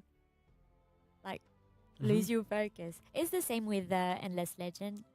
Again, as you say, there are so many quests. Like you have your faction quest, which you have the pacification quest, and you have the side quest you find in ruins. And your DLC makes things worse because you have things happening on the map, like go kill that Skyfin or go kill that Guardian, and you have so many things to do. So And I've got. Do you know what FOMO is? Yeah, Fear of missing out. I have it big time, and so when I see something, I need to go see what it is. Yeah, I know what you mean. I know, Chiara, you're kind of weak on FOMO. Yes, I'm very susceptible to it. And as you can see, I've sent my settler on an adventure. So Oh, okay. It's yeah. do you think? Do you think? I shouldn't? It's fine because we don't have any army roaming the map yet. Okay. But your settler is kind of weak. Yeah, but there's no one on the path towards my destination. Yes. That you can see. So far, so good. Okay. I mean, I kind of like this anomaly here. That gives out a lot Well, of except science. that we haven't pacified that one yet. We want to be in the southern region. You want me to settle here No, instead? south of that. Yeah, and next to the Secheron. Oh, this one. Yep. That's where you pacified the village. Okay, yeah. We don't have to go there because you are working on the quest to pacify the other one. Yes. So no big deal. Whatever you prefer, you can go for Vedra or for was it Rouster? South? Yes, Worcester. One of those 2 works, I think. I like this one because it has glass steel. All right. And I think I can always pacify this one, soon after. Yeah, just by destroying that village or Yes, or exactly. bribing them. You know something that I like about EL is like my favorite thing to do is you settle on a territory with a minor faction village, not too far from the village, and then you attack them and you get reinforcement from the militia of your city. And then it's like the easiest fight ever. So where did that we were chatting and then all of a sudden I looked at the screen and that yellow unit disappeared. Did you manage to Right. beat it or did it walk away? I think it walked away, Oh. but it has like a roaming on the same area. It's Got just- it. Yeah. Oh no, Uh-oh. it's No, it's here. It saw me. You Okay. can Well. don't forget that you can retreat. You'll lose half of your point, but Yeah, that's I'm better than all of definitely them. retreating from here. Okay, Okay, well, so I- let's move away and wait until I think 4 units would be good. Okay, yeah. I've been queuing a marine. Yeah, let's get another one going, I think. Yeah. Okay, then I'll be queuing it up right now. 2 marines and 1 public library. And this settler is still walking towards his destination. Where do you want me to settle? I think you mentioned it. The anomaly is fine. Okay. And if you settle in between the two, when you expand your city with borrow, you can manage to get both. I think that'd be great. Mm-hmm. Oh yeah, right. So right, with the southeast of that Mm. Okay. And I have nothing in my research queue. Any suggestion? Yes, I do. Mill Foundry. I've been Foundry. eyeing this one. I was like, why? The Mill Foundry, yeah. The foundry, it looks like a foundry on the image. Okay, this one. Yeah. Mill this one. Foundry. Oh yeah, production. more industry. Okay, You great. need that one. You really do. Cool. And how? So building a settler reduced our population, I believe. Yes. Which means that we have 1 less citizen that we're able to put in production, which is also why things have slowed down in terms of Exactly, yeah. producing our marines. No! Oh come on! I'm going to die if I retreat now. Yes, you. No, you No, won't. You you'll- won't. you'll because just lose you're- half again, Since right? you're in your own region, I think you've regenerated a little bit. Oof. But yeah, barely. Okay. I have 4 HP. So now you need to get away. Yeah. You really need to regroup. Yeah, get back to the city. That way, you'll have an army of 3 over there, and because even those 2 together are not going to survive. Mm. Retreat, heal up. You can do the good old click faster than AI thing. It works.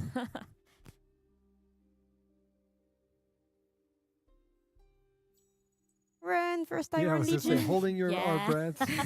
That's it. You've All right. mastered the move. Congrats. Okay, and now, how about settling here?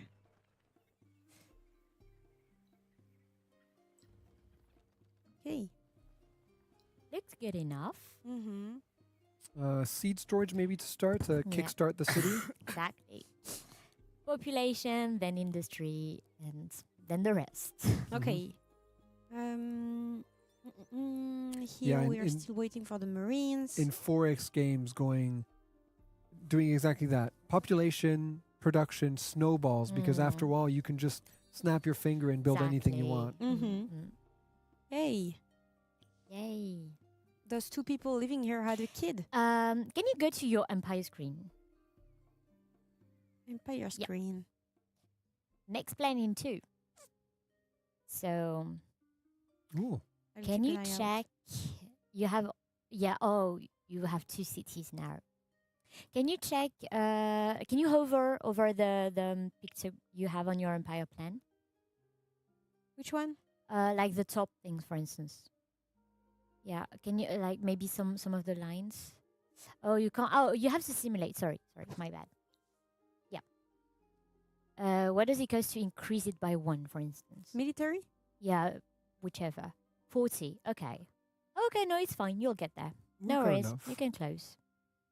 Yeah, it's Yeah. in 2 turns. Yeah, it's fine. I'll be having Yeah, you'll have just enough. enough to do Mm. that.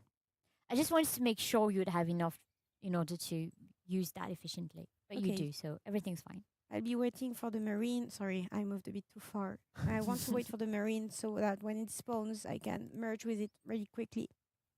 Oh, I don't think it'll go all the way to our city. No, thankfully. No, no. Just attacks you outside on site, but you won't besiege your city.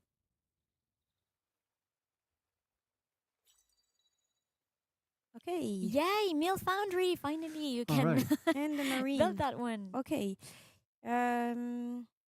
What now? Weapons. I mean, if we're going to be fighting, weapons isn't a bad idea, especially since I did see we do have titanium, Mm-hmm. and we just got a region with glass steel, I believe. Armor or weapons? Weapons. Yeah. Always attack. You know, the best defense is attack. So, yeah. And I should take out the marine, a new army, and my little guy, you will be joining your new family. Sorry, right now. All right. Okay, our first Iron Legion is looking good. And I don't even know if we're, unfortunately, I don't think we'll have time to fight. Oh, We're going to have to cut this in a few minutes. Okay, what a then. shame. Then how about I come closer to them and I see what I You can know do. what? Let's have a fight. And, Yeah. You know, worst case scenario, we go down Exactly. kicking. With a bang. Yeah, do that. Great. Perfect. Okay. We have to find him again. Ah, it's a shame. We'll be just a few turns Oh. away from having our webs. Or you know what? Even Just if attack them. I was going to say Yeah. attack the village, maybe, because that Exactly. way we'll pacify the other one, and we'll have our second region with a pacified village. Oh, this one? No, the one close to you. Because, Okay. Yeah. Yeah, that's your quest. Oops. Roaming army attacked me. Well, they're lost. That's okay. Do you want me to fight? Yeah, I think that'd be a good idea. Just to see how old school it looks. Okay, then. Okay, so Kiara, the thing that you need to know is that we have initiative. So if you take a look at the top line, you can see who is going to attack when. Okay. So now you see that you don't attack first. And keep in mind that one of your units is almost dead. Oh no. They will be just playing as decoy then. You can maybe, if you want to try to protect it, you can, do a wall of units. Like you. Well, Okay. never mind. That's Sorry, sorry. Never I mind. No, I it's had okay. to put my face You can anymore. launch. They'll come towards you, and then you So- can counterattack. Who's my weak units? The- It's the it's one- them, right? Them, Yeah. yes. Okay. So they're fine the way they are, actually. Okay then. Launch. Or they ignored my weak guy. It's okay. Now you can go all around them. All right. They're both pretty weak actually. So 2 on 2. Yeah. I mean, that's good. It looks good. Okay then. Launch. These are weak. You're fine. There we go. Yay, Yay. congrats. Wow. You You've barely cleared them. took any damage at all. Wow. All right, and let's finish off with the village. We might have to wait until next turn for that. I don't know if you can attack this turn.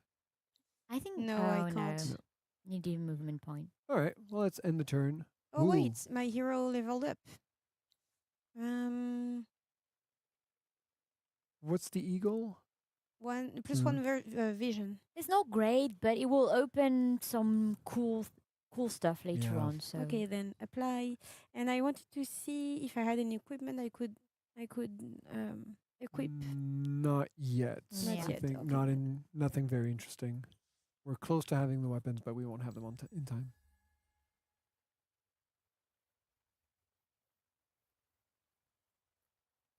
All right, and our last turn, and now we have our weapons and our marine. Thank you. Frustrating. Mhm. So what should we research for fun? Let's say Whatever money. money. There you go. Okay. All right, our last fight. Ready to fight. Yay. And they get to play again first. Yeah, they Mm. have low initiative. But I think in the counterspell guys, they're kind of squishy compared to Yeah. the Marines. Okay, sorry. I'm moving my weak people on the back lines. Mhm. How do I say that I want to attack them? Oh, it's It's after, the right? deployment. Yeah, you Yeah. have to say ready, and then Ready? you can. Yeah. There you go. Okay, so these two guys are attacking them. Why are There's one they? missing, isn't there? not attacking them. I want everyone to target the same person. They are Bullying. too far. You'll crush them anyway. Just Yeah. go Okay, for let's go. it. Let's go. Sorry. That's I'm all. That's fine. overthinking this. Oh, well, it's a good thing you moved your weaker guy behind then. Okay, they are focusing this one. I think this is good. Oh, good. They switched. Mm-hmm. Oh, are they gonna get in? It's still so alive. frustrating watching Yale's battle system. So we can expect that number 2 has better battles. It does. I think I'm quite confident saying that. Sorry, right. Marine. You serve your purpose. Yeah, thank you. so much for your service. And thank you. There we go. We got our Yay. reward. 15 gold. Mm-hmm. Perfect. All right. Well, thank you so much, both of you, Kia and Nitya, for joining me for this this gameplay, showing off where we're coming from, and soon enough we'll be able to show where we're going. Looking forward to. Absolutely. Thank you for all your advice on this walkthrough, and thank you for having us tonight. Absolutely, my pleasure. And we're going to switch things up, keep pretty much the same setup, but with different people. So we're going to have a quick waiting screen, and we're going to switch over to Humankind with the Achilles update. See you in a sec.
And a little switcheroo later, and we're back with a different team from a different game. Benoit, Noah, thank you so much for joining us. Thank you. Thanks. Can you start by introducing yourselves? Sure. Cheers. Good. So I'm Noah Young. So I'm a game designer. I've worked on Humankind, also working on the other project. Well, we've worked on this update these last couple of months, so I'm quite excited to show it to you guys and see what you think. And I'm Benoît Imbert, so I'm the game director on Humankind.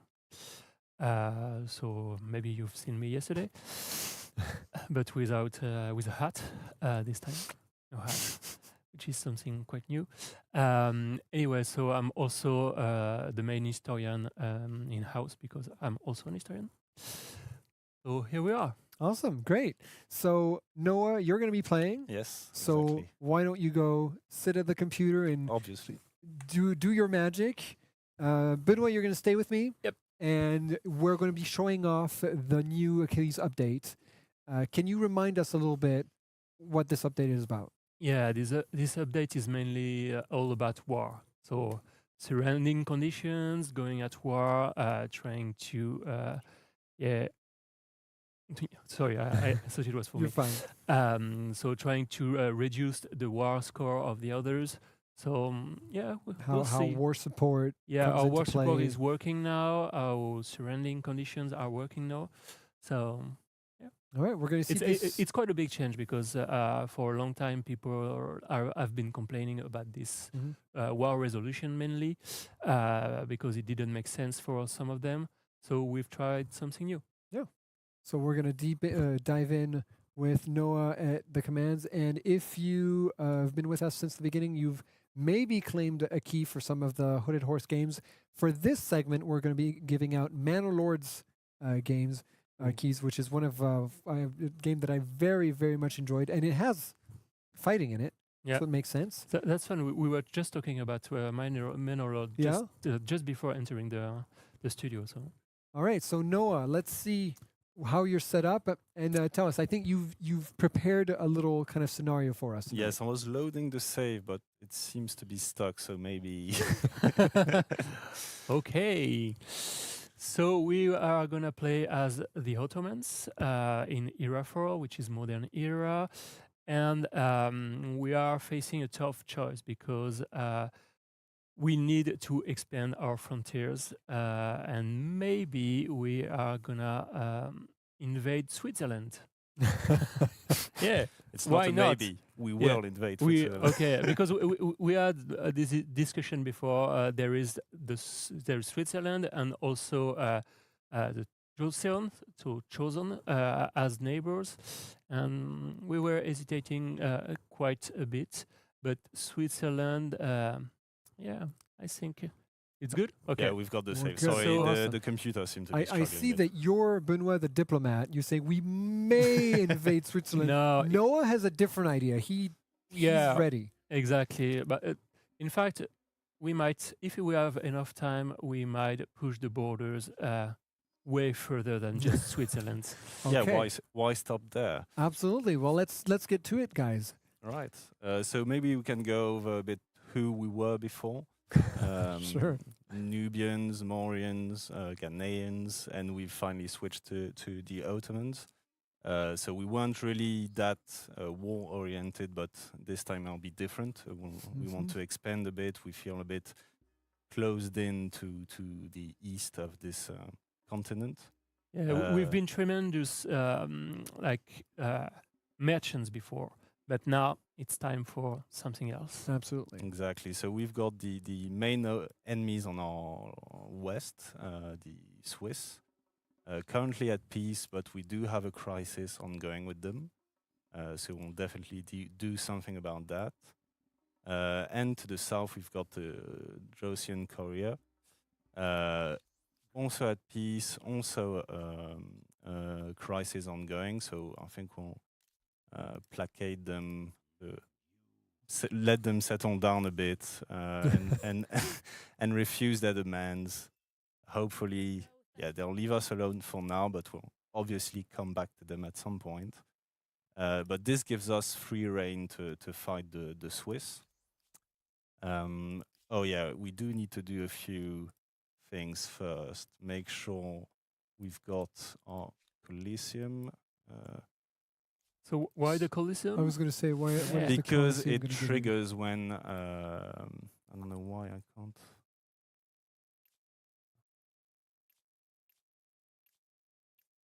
Right. Wait. Oh no. Okay, I had hidden my construction queue. Sorry about that. No. So because when war is declared, it does trigger a bonus. We can spawn units, or we gain an approval bonus. So that's useful. So right now to you're have. working on that in the whole empire. Yeah, exactly. Got it. Oh yeah, you're one turn away. Got it. Yeah, one Alright. turn away. So it should be quite quick, and we're also going to look into our techs to add the centralized power tech, which has a new effect now, which is the regimental system, which reduces the impact of war support loss and gain when you lose and destroy units. Battles do become bigger towards the end of the game, so we need to. There's this effect in place that mitigates that and allows the war support to be less volatile in later games. Guess I can end the turn. Yeah. So we've got the Coliseum built. So Colosseum is built, which means that we are now ready to tell them what's what. Exactly. So I guess we'll just declare war. Yeah, good. There we go. Right, so maybe a quick word about how war support works now. A lot of the effects are basically the same as what you've been used to. The main difference is we really see war support being the stamina of your country, basically of your empire. It's the people's will to actually fight. Before, when you reached 0 war support, then you had to surrender. It was something forced upon you.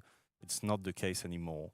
However, fighting beyond 0 war support will bring a lot of malices to your empire. So stability will tank, which means you might have cities declaring the independence and all that. So it's still an important metric to have in mind, but it's less restrictive as it was before. Right, the game is not going to force your hand and force you to stop the war. Yeah. But your population is not going to be happy, and you might, be forced to decide for yourself. Exactly. Yeah. It also allow you, if you have like a magic card in your like a sleeve. Yeah. Hop. If you're Last one. if you're 2 turns away from Yeah, exactly. changing the course of the war, you don't want it to end before you get there. But if you still don't have any solution, just accept it. Oh wow! So siege right away. Yeah. Yeah. I mean, we've got very good units, a bunch of Janissaries, Arquebusiers, same there. They seem to only be manned with conscripts, basically. Yeah, I think they weren't expecting that. Yeah, they've only got like citizens with with their hammer, which against rifles might be a problem. Yes. So are you even gonna wait for your? No, I think I'm just gonna go in right away. I guess we'll instant resolve this one. It seems a done deal.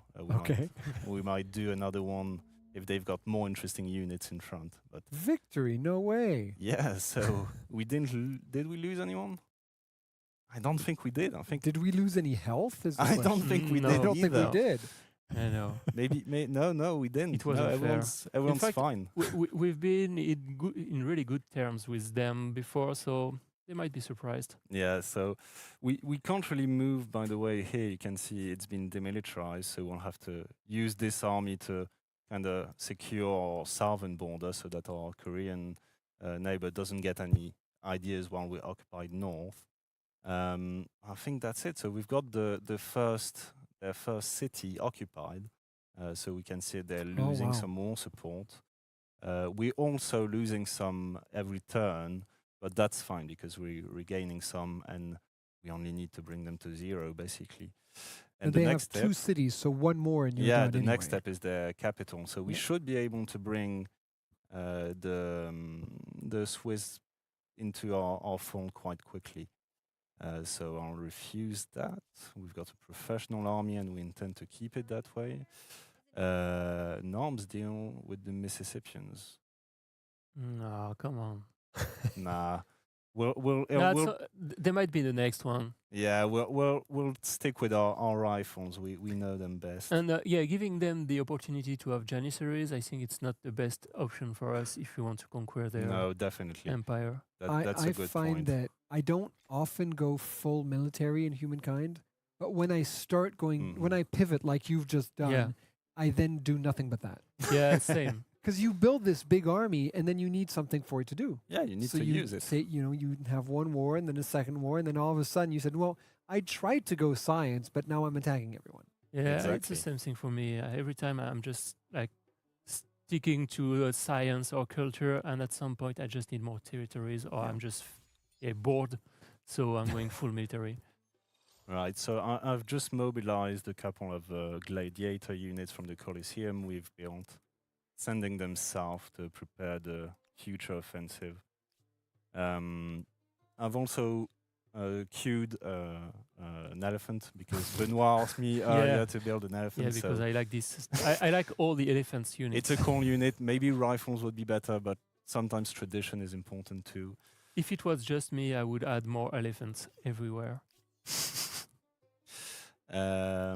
And I think we're done. this is like a I speed did run. want to show something in the embassy. We can't placate during war anymore. This is something removed, which felt odd. So no more placating someone that's firing at you. That doesn't work. So yeah, you need to anticipate and use it before a war, but not during a war anymore. Exactly. Because It's it still a felt- powerful ability. Yeah, it's still diplomatically, but you need to be strategic. So about it. should we have done it, for example, because they started the war at 100, or are we fine because we're going to take both of their cities and? I think we're fine, but it's a fair point. Maybe if it was a more less one-sided war, I should have placated them, then attack them, which is kind of a weird combo, but sure. But let's march on to the capital, right? Yeah, White or the Swiss capital, historically accurate. So they're marching on, and I think we'll end up with the same kind of one side. Oh, this might be a bit more interesting, evenly matched, apparently. So if that's fine with you guys, I do want to do it manually. Oh, you're not even in wait. Okay. Yeah. I'm confident in our janissaries, and they've been well trained. I tend to be a very patient guy. I wait for a few trebuchets or something, and then I can go in. But it was evenly matched even with your reinforcements. Yeah, it does take into account the reinforcements, but I do have this elephant there. So I guess I can bring it in. Will it change the course sneakily. of war? Coming in, right? The mighty elephant. Let's end the deployment and get to it, and instantly use it. Obviously. Okay, so let's start by shooting. Oh man, this. Yeah. Janissaries are quite powerful, but they do have the Mongol hordes, which can be a surprise. I'm not sure I'll be able to shoot. It's still a at it. medieval unit, but it's a powerful one. I'll try and get some eyes on. Oh, yeah, good call. Yeah, this is perfect. First kill goes to our elephant. So I guess Benoit was right. Yeah. Told you. Elephants for the win. And then we'll try and push forward here. We are on a river, which is kind of a pain. But we do have rifles, which tends to be quite good. And we'll push beyond the river to avoid getting stuck on it too long. So we might take a bit of fire now. Well, you've got one more unit that hasn't shot. Oh, right. yet. Yeah. Cheers. I'm not sure I'll get an angle to fire. Oh, maybe. Can you not shoot from where you are? Is that? I think I'll keep it here. It doesn't have an angle, but this way it provides a bit of combat strength to both neighbors, which will help in taking fire. So, yeah, so we are gaining our military stars. the Swiss, famously known for using their Mongol hordes in combat. Yeah, of course. Their archers cavalry. Are taking to the hills to bombard my troops. I think we might have a few casualties by the end of this battle, but yeah. Well, it seems fair. But the citizens charging the rifles isn't the greatest idea they've had. Oh, he did. Oh, one got through. One got through. Shit.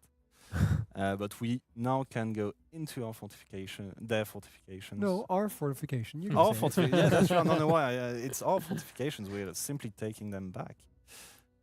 So we'll basically surround them here and block the access here.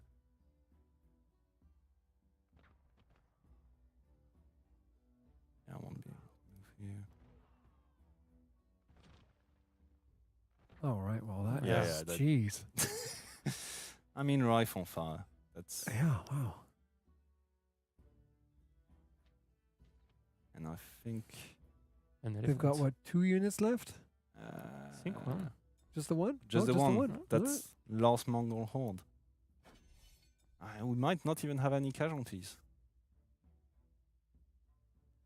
Well, nicely done. So For yes, something evenly matched. I think. exactly. Sometimes you need to play the battle. Oh yeah. Well, and especially when you have those ranged units, Mm. if you use them well, that's within the first turn, they've lost already a few units before Exactly. they've even started. Because when it's hand-to-hand combat, both sides are going to lose some hit points. Yeah.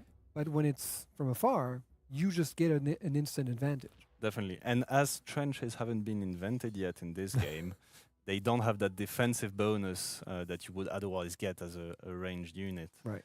So there's definitely this initial tech gap, which means we do have a lot of an advantage in attacking. We've barely lost any life, and we've destroyed a lot of Nice. units. And we've won a few era stars as well. Yeah, we're Which make us almost- close almost from to the a next new one. era. Yeah, Yeah. we got 3 from that, I think. Yeah. Yeah, it was a huge battle. It was indeed. And they don't have any capital or city remaining. Yep, exactly. So what does that mean for our war now? So Oh, as you can see, wow. yeah, their war support is tanking. So they don't have much time to basically come back if they could. I do not think they have a secret army stashed somewhere. But if they do, well, they still have a couple of turns where they can still turn it around, I guess. Which is why we've removed the restriction on the full surrender. So right now, until they've lost their war support, you can't really tell them, force them to surrender. Exactly. Then? I can't ask for surrender yet, which is now an ask. You have to ask them basically. Mm. Obviously, when they're in a difficult condition, they will accept because they can't do anything anymore. But in multiplayer, we can expect people to maybe be a bit more flexible with that. But so now, yeah. we can see we've got destroyed their war support. Our population is really happy with how things are going, which is no wonder. So really, at this point, if it were in multiplayer and your opponent didn't want to say yes, you're still fine because your war support is going up. You're not Exactly. suffering any social consequences. Exactly. In time, the social consequences of not accepting surrender would impact you. Mhm. But we do have a fallback in case someone's lost everything. They will get removed from the game, eliminated, because once you have no armies, no cities, you can't really do much. Sure. Right, so let's go over the surrender. We will ask for surrender.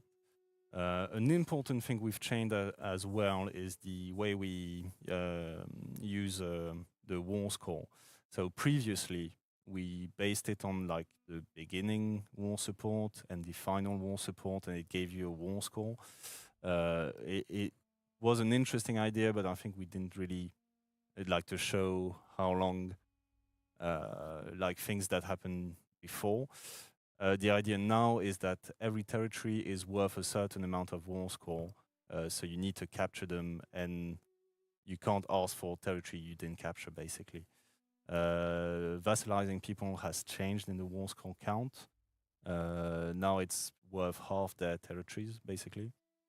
Okay. So I guess we could vassalize them because we're gonna increase and take the city of Kerma because I mean we do have to take something and it does give us a bit of extra cash too. And they've accepted the surrender. Here it is. And we've won a war without losing any units. So Wow, nicely done. Successful And an log. extra era star. exactly. So now they still have a decent Territory, yeah. territory that we've left them, which is Yeah. good for them. And we want it to be good for them because they're our vassal. Exactly. And because they are vassals, I want to become the British. you can become the British, which is cool. And they've got the colonial office, which gains bonuses, bonus money when you build it in the vassal's territory. Oh.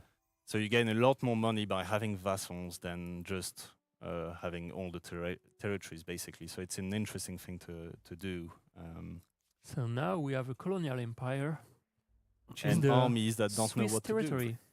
Yeah, very cool.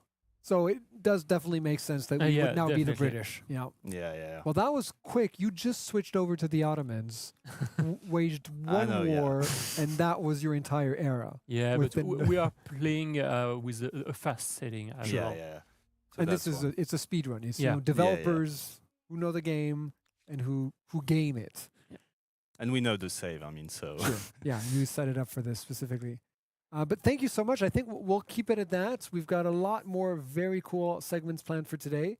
But this was very well thought out. I mean, it was short and sweet. Yeah. And we not only had a very fun war that we experienced, but also we got to see the new features in action. Definitely. And so I was amazed at how quickly that war support just yeah, vanished. and I think the Mississippians are lucky because we don't have enough time. Mm-hmm. So Especially the Koreans. I mean, yeah, and the Koreans as well. armies were on their borders. but So you're next time, you're next time. welcome. If we had even 5 more minutes, I think would have been enough because Noah was Yeah, gunning for Yeah, I that. was on a roll. He's our war specialist. So that's why I never want to play against him. I bet. Never No. ever. No multiplayer against Noah. I get it. All right, I'm convinced. Well, thank you so much, both of you, for Thanks. coming with us and Thank you. showing us the new update. And for those who want to try it out, it is available on the beta branch on Steam. So just go into your properties, beta, and it's available for anyone to play. So Yeah. it's the new Achilles update that you'll be able to check out. And next, we are going to be joined by Bart, and he's going to have a data quiz, which is something we did last year, which was very fun to see. Are we going to have the right answers as to how our players play the games? So you're going to be able to guess in chat. I'm going to try to guess, and we'll see if we're typical gamers or not. All right, here we go. Thank you so much, guys, Cheers. and we're going to switch Thanks. it up. All right. Cool. All right. Thank you so much. Yeah. And was good. Bart, if you want to join me. Wait, je te laisse te voir avec Etienne. Thanks. All right. So, Bart, we did this last year. Yes. And I'm so happy to have you back with me. Hello, Bill. How are you? Very good. Very, very good. All right. Can you tell us what you do? Why are you the guy with the data? Yeah. So I'm data analyst here. I've been in Amplitude for 4 years now. And basically what I do is that I analyze all sorts of data here in Amplitude, and the data I like the most is the data coming from you guys, coming from the game you play, the Amplitude games you play. So broadly speaking, when you play Amplitude game, you send data, anonymized data, and we, my team and I, we analyze the data, and we do like a very cool dashboard and analyze for the direction and the game designer. So yeah, that's it. So if everyone says, yeah, I always play science in Humankind, you can tell them, no, guys, you don't. Look at this. Exactly. Or, That's so a nice role. yeah, very cool. You get to see all of everyone's habits, and obviously it's very useful to guide the game, the existing games themselves and the new updates. Seeing maybe, I don't know, for Achilles, it might have been that, oh, people aren't playing military as much as maybe we think they should. So that means that maybe there's something wrong with it. Let's focus on that. Or in the case of a sequel, for example, with Endless Legend 2, it shapes kind of what people like, how they actually, not how they say they play, but how they actually play it. And so what you're going to want to incorporate in the next one. Yeah, exactly. So yeah, data helps to balance the game, to see the feature engagement, to monitor the activity. So and data is in every stage of the production of a game, because like we have the insiders program, and we'll be able to like see the trend in the gameplay for our players. Very cool. What do you have for us? What is this quiz? So I prepared a quiz for you, Bill, and for the community. The goal will be to try to guess the right answers, the right answer, sorry. And you'll be able to play with your channel points. And it works with the prediction. So yeah, you'll see. Yeah. So basically, on Twitch, you'll get like a pop up in the chat saying, "We have a prediction going," and you'll have a few options, and you need your points to participate. If you don't, you get points just by watching. So if you've been watching the stream for a while, even just today, you have lots of points. And if you don't have any points, just follow the channel. This is not a pitch to follow us specifically, but follow the channel, and you'll get a few points right away. And within a few minutes, you'll have just enough. It's basically a system of wager. If you wager a whole lot of points and you get it right, you get more back. And if you wagered a tiny bit amount, then you'll just get a small amount back. Yep, exactly. So what is your first question?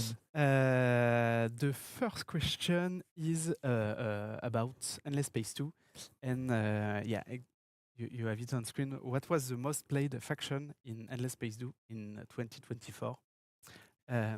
Just so you know, it's I've gathered the 4 most chosen factions, so it's a bit difficult.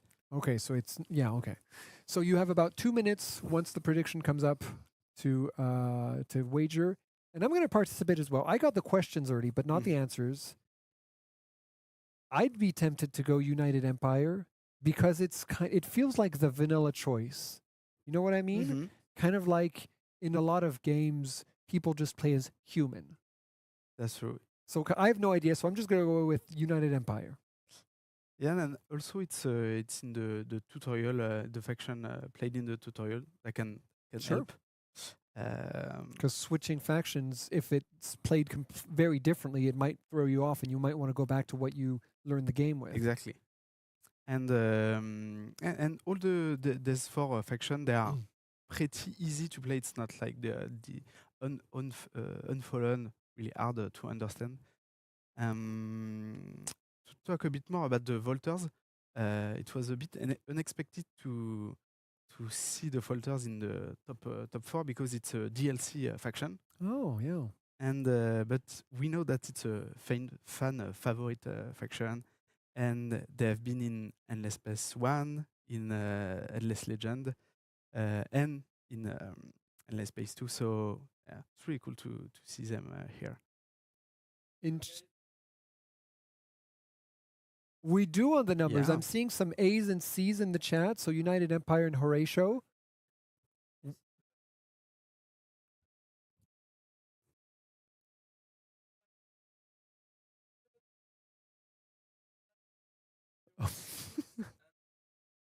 Okay, so is the majority right? Let's see, drum roll. And All yes, right. yeah, that By a healthy margin. Yeah, exactly. So you were totally right. The players like to play the human faction, and it's in the tutorial, so it's straightforward. And just a word on Horatio. It's cool to have Horatio here because it's like an iconic character in the Endless universe.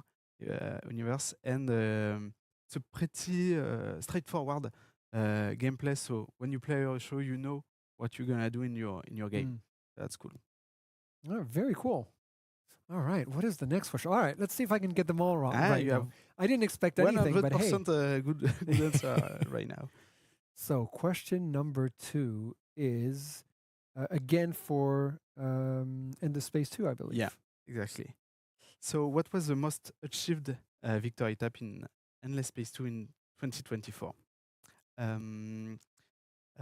Just to explain a bit, because I know it's a bit hard to understand the difference between Conquest and Supremacy. So Conquest, you win by Conquest when you control a certain percentage of the star in the galaxy, and the Supremacy is when you control all the major faction home system in the galaxy. So that's it's a Okay. tiny difference, but it is. Well, there's a very good. I was going to say science because that seems like the easiest thing to not necessarily to achieve, but to wrap your head around. But Louvlin in chat is giving a good point that if everyone is playing Empire, they might not be going towards science. But I'm going to lock it in. I think science is kind of the default. I think because Conquest and Supremacy is you can't just stay in your corner and do your own thing. Yeah. That's how I play. I'm just basically projecting myself through these answers. I agree with you. Science is when you decide to play science, it's easy to evaluate your progress because you see the tech tree, and you know how far you are or how close you are to the victory. Whereas economic, you don't really know what's the number of dust you have earned, and yeah. And no one's in science, no one's going to throw you a curveball like they might in you're fighting and all of a sudden there's an impassable wall. There's a big army. Science, you just keep going. Exactly. Well, we'll see. All right.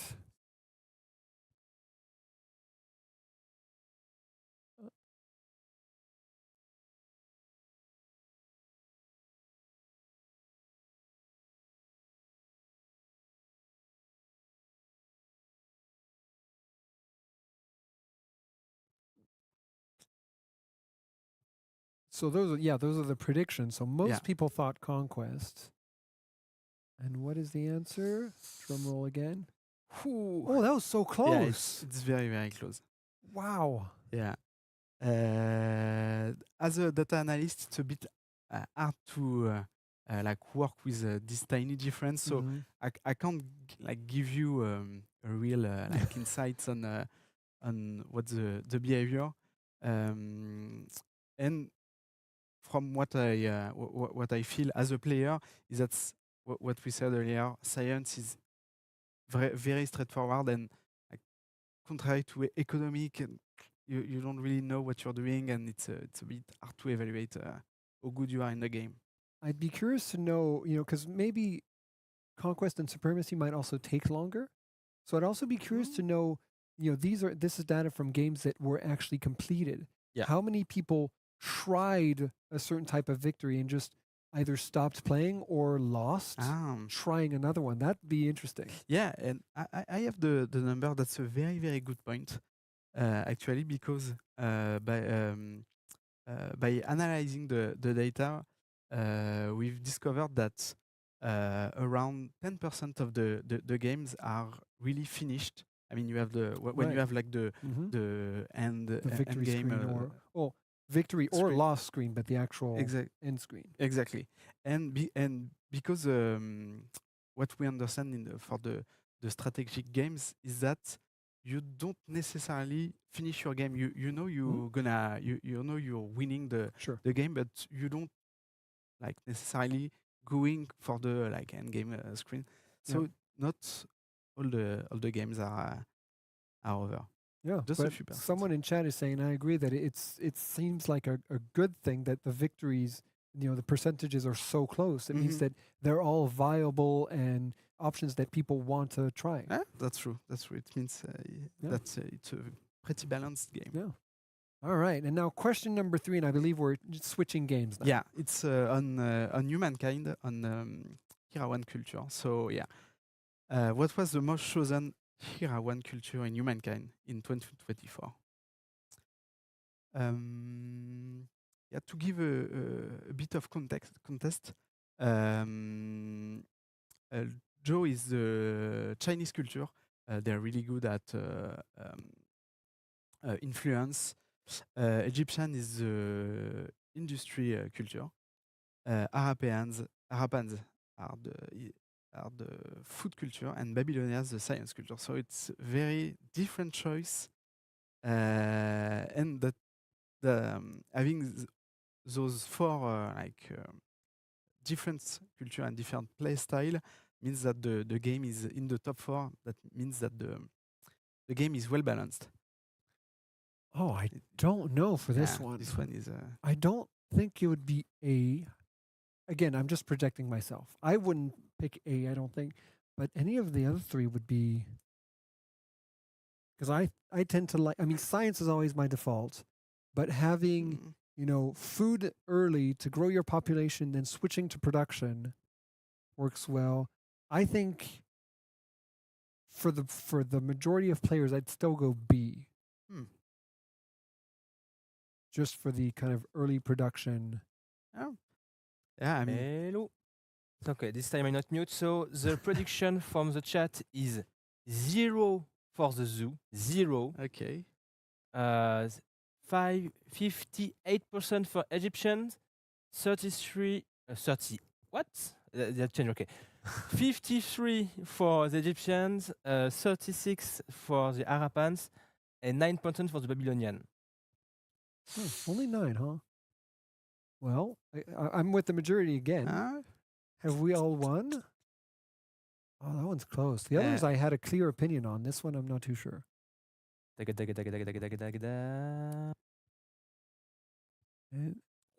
Wow. So yeah, the Egyptians are the first. We noticed that the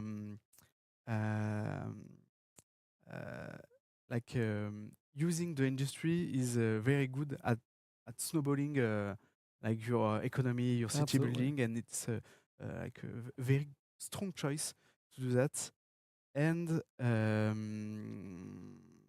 Egyptian, they're also like very mainstream, very well known, and it's also like a lore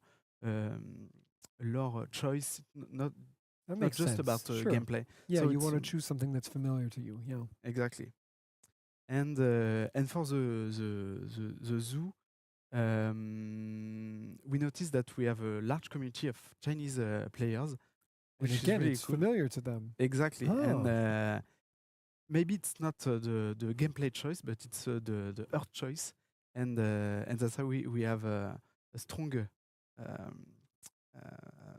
amount of players playing the job.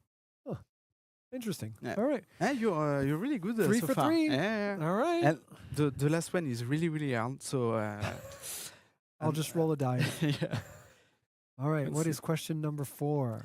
It's also on Humankind, and it's about the number of empires in the game played in Humankind. So and it's solo, because I thought it was. I originally I read it as multi, and I thought, oh, easy 4, because no one has like a 10-person friend group. Yeah, you just play with your close friends, so it would be 4. But if it's solo, yeah, and this one is really, really hard, and I'll explain to you do you have the reason? Yeah, I have the reason. And it's always even numbers. Maybe people like people do like even numbers. Exactly. There's something about them. I'm gonna go for 10, I think, because that's you want a complex. You want a something big, have a lot of options for alliances, and by the time you get to the end game, you're down to 4 anyway. Whereas if you start with 4, then if you're military, for example, halfway through the game, there's 2 of you left. Yeah. So I'm going to go for 10. People want to have all the bells and whistles, as many options as possible. Yeah, that's true. But chat is very divided on it. I'm even seeing someone put E. Yeah, it's a fair point for then. You want when you're expansionist, you want to like beat everyone Yeah. and beat all the 9 other empires. We'll see. We'll see after. And I'd say 8 or 10. If it's under 8, I'll be very surprised. Hello, it's time for the prediction. So we have 26 for the A for the 6 empires. We have the 12 for 8 empires. We have 62% for the 10 empires. And we have 0% for 4 players. I may have influenced the vote. I don't know. Maybe I gave my answer too early. All right, our last drum roll of the evening. Bam. Oh, wow. Ah. Oh, no, my you are perfect close. score. You are close. So just to explain a bit why the score are like that. Is it the size of the map or something? No, actually, it's when you launch Humankind for the first time, you can choose what kind of strategy games player you are. So your profile. You have 3 choices. The first choice is I'm a very beginner player on strategy games. The second is I know about strategy games, but I don't know Humankind specifically. And the last one is I have already played to Humankind and I am an expert on strategy games. Most people, I suppose, choose the middle option. Exactly. Yeah.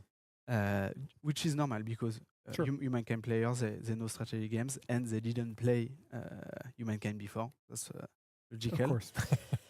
And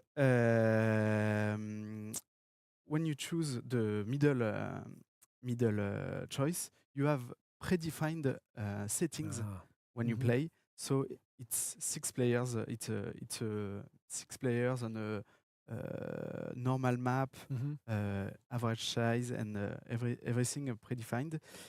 And so you play your game, and after when you play your second game, you're gonna use the same settings, the same world map settings.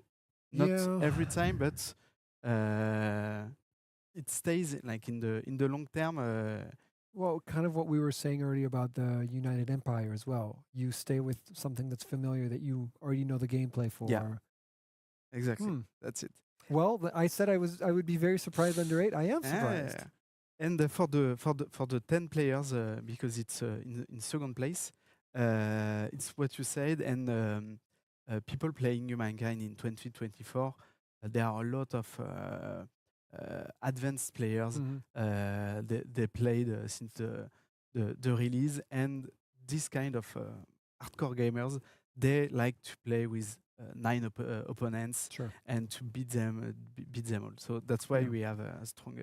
So we've got the bias here of people watching the stream. Myself, we all play a lot and we know, and so we tend to think that we're the norm, but really we're not. Yeah, exactly. Okay, well, very, very interesting.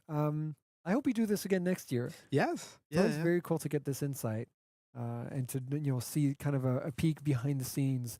I can't imagine the amount of trends that you can see, and that it's one of the ways we're going to talk in a second about how Amplitude likes to work with the community and get feedback. And this is one of the ways that people give feedback just by playing. Yeah. And also be curious, for example, saying that now there are a lot more advanced players than there were in 2021 when the game launched. Exactly. So I'm sure that number has also changed over time because early on, probably very few people played with 10 players. And now people say, well, I've done 6. I know all about that. I want to try something else. Exactly. Yeah, totally. People before they played with 6 empires, and now they are expert and they like the challenge. So cool. Well, Bart, thank you so much for sharing all this insight with us. Thank you. And I'm looking forward to more information next year on Endless Legend 2. Yeah, why not? But meanwhile, That'd be after cool. having the kind of behind the scenes feedback, we're going to move into feedback that the community is giving directly to the developers through co-creation and through the Insiders program. So I've got some more developers to join me for that. And I think we're going to have a little quick break. Thank you so much, Bart. Thank you. And here are my next developers, whom one of whom you saw yesterday. Come on over. Nice t-shirts, guys. Laurine, welcome. Augustin, welcome. So, tell me a little bit about yourselves, who you are, what you do at Amplitude. You go first. Thank you. Yeah, you were yesterday. Yes. So I'm Augustin de Vita. I'm the producer on Endless Legend 2. All right. And I'm Laurine. I'm a live ops manager at Amplitude. All right. And what is it that, why are you here for the kind of co-creation and, working with the community segment? What is it that you do with the community? You can start. Okay. So with the live ops team, what we do is that we work very closely with the com dev team, and we try to be kind of a bridge between the communication team and the production team. So we actually are involved in all the ways that we work with the community at Amplitude. So I mean, we talked about it yesterday, but we have the Insiders program that is currently ongoing for Endless Legend 2. And we also work on different subjects with the production team. So we actually planning on having a co-creation contest for Endless Legend 2. That's something that we do a lot at Amplitude, that we did a lot in the past, something that is very, very deep in our DNA. So that's... And I think that's something that, we talked about it yesterday with Sega. Sega being just a huge machine. It's something that's hard to do when you're part of such a big machine. And now that you're independent again, you want to go back to those roots and do as much as you can. Yes, that's very true. So yes, with Sega, it's as you said, it's a huge machine. So it's got its good and its bad points. And in terms of processes, everything takes longer, and it's more difficult to be really close to the community, because that's something that we need to be very agile, very quick to react. So that's that was clearly a challenge when we were at Sega. But now that we are back to being independent, that's something that we really want to put back at the center of Amplitude, working with our players, involving them in a lot of different ways, and even having them create part of the game with us. That's something that we really want to put back in everything that we do with the community. All right. Yeah. And if you see some keys being distributed in chat, just like before, this time is for Against the Storm with all its DLCs. That's a game that I've played before. Can we play? Hey, I want one.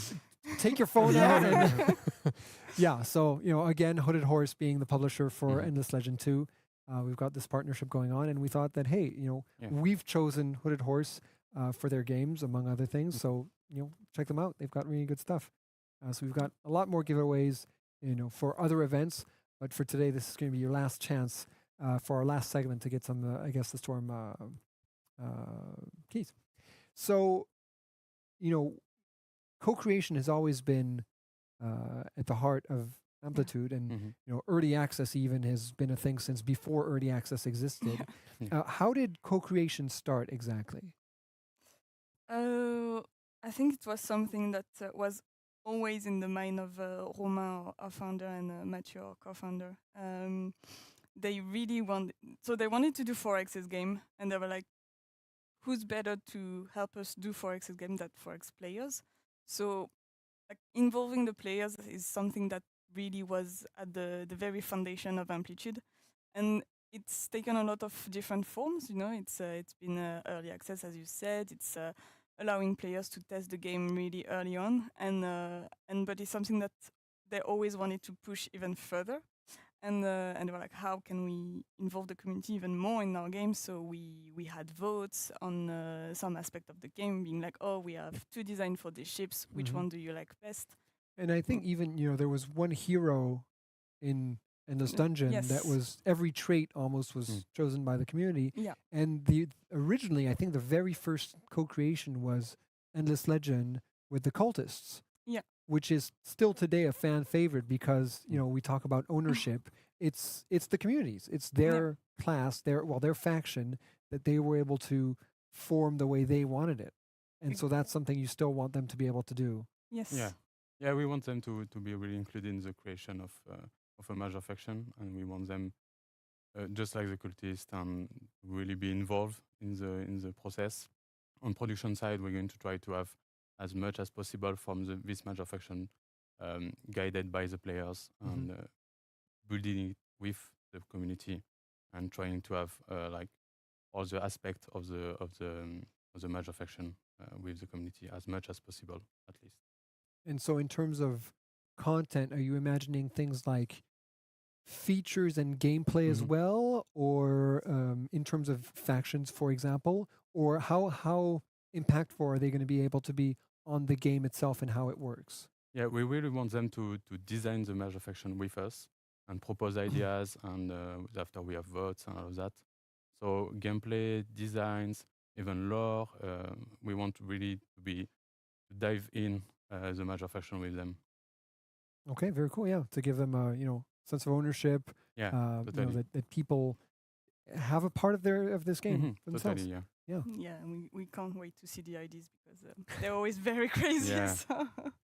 Well, and people, yesterday I was talking to Jeff about how well people know the lore, and so some people just know the wiki by heart, and they're in such a good position to suggest a meaningful change, or totally.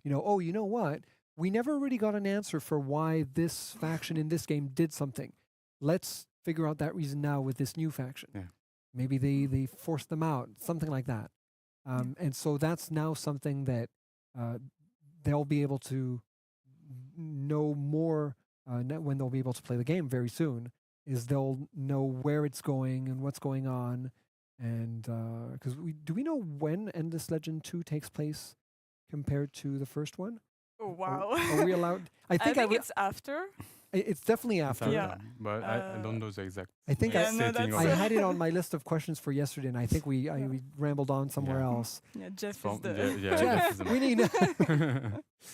All right. Maybe Well, someone in the chat knows. They know the game better than us, so most of them. they probably know the trailer by heart and already know. You know what? This type of garb was introduced in. So if not, it's not going to be a well kept secret that we'll keep for a very long time. No. It'll be in patch notes soon or blog post soon. We want to put it's so difficult. I mean, I can't imagine. You want to keep things secret. You want to get the hype up, but at the same time, you want to get things out as soon as possible to get that feedback in time to course correct if need be. Yeah, it's I think a constant battle between marketing and and production. Yeah.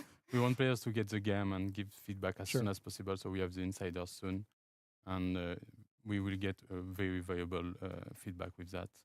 Maybe it will be enough, and we can change things up. It would be great. How much you already have had people in the Insiders program on Endless Legend 2 for like a year. Yeah. How much has that already influenced the game? Oh, a lot. Yeah. For all decision, we talk with them. We send them design document. We try to engage with them as much as possible.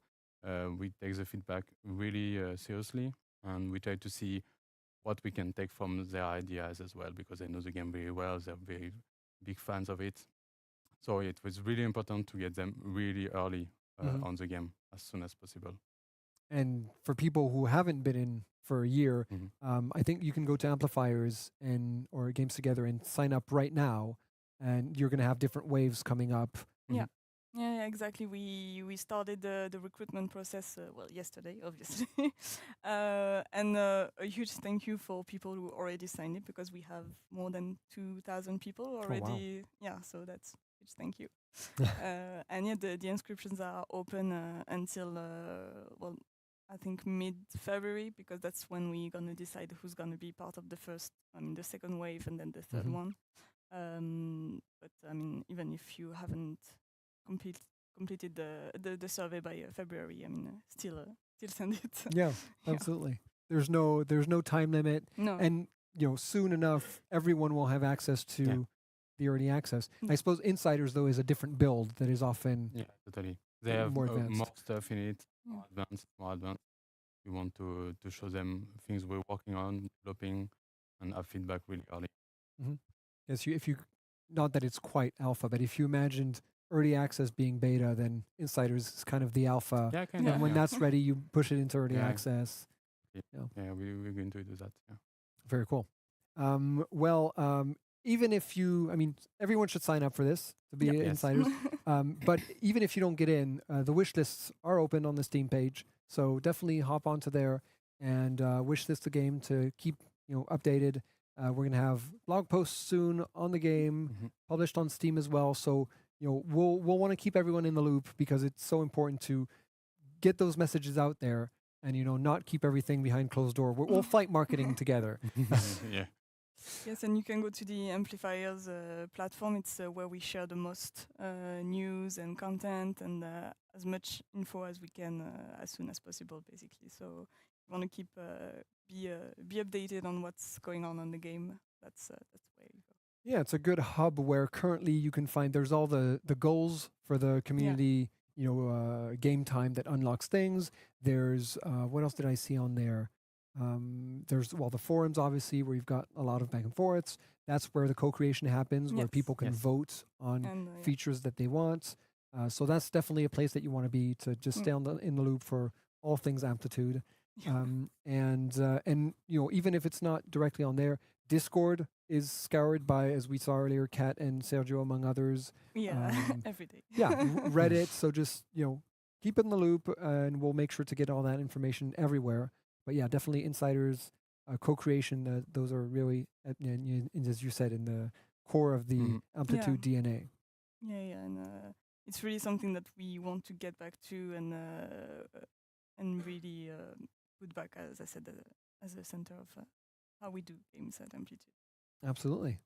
Yeah. Well, it's a great way of doing things, I think, rather than just it prevents bad surprises, I think. Because if you hide everything behind closed doors and then go, ta-da, and people don't like it, Yes. well, you said, well, I've just polished this thing for years. I'm not going to change my mind now. Yeah. And so if someone years ago had told you you should change your mind, then it would have been easier. For sure, yeah, totally. It's going to be great to have all the feedback from the player on all the things we've been working on. Of course, we're not going to change everything, but on pinpoint the things that doesn't work, will be great, yeah. Sure. All right. Well, thank you so much for telling us more about the program, getting us excited. I try to resist getting into the Insiders program because I can't trust myself not to give too much information when I'm here. So the less I know, the better it is. But I'm a little bit frustrated. Yeah, yeah. Everything has to be kept kind of secret Sure. at the moment. So. Yeah, of course. So very exciting. I'm going to be following eagerly the blog posts coming up soon, and within a few months we'll be able to play Endless Legend 2.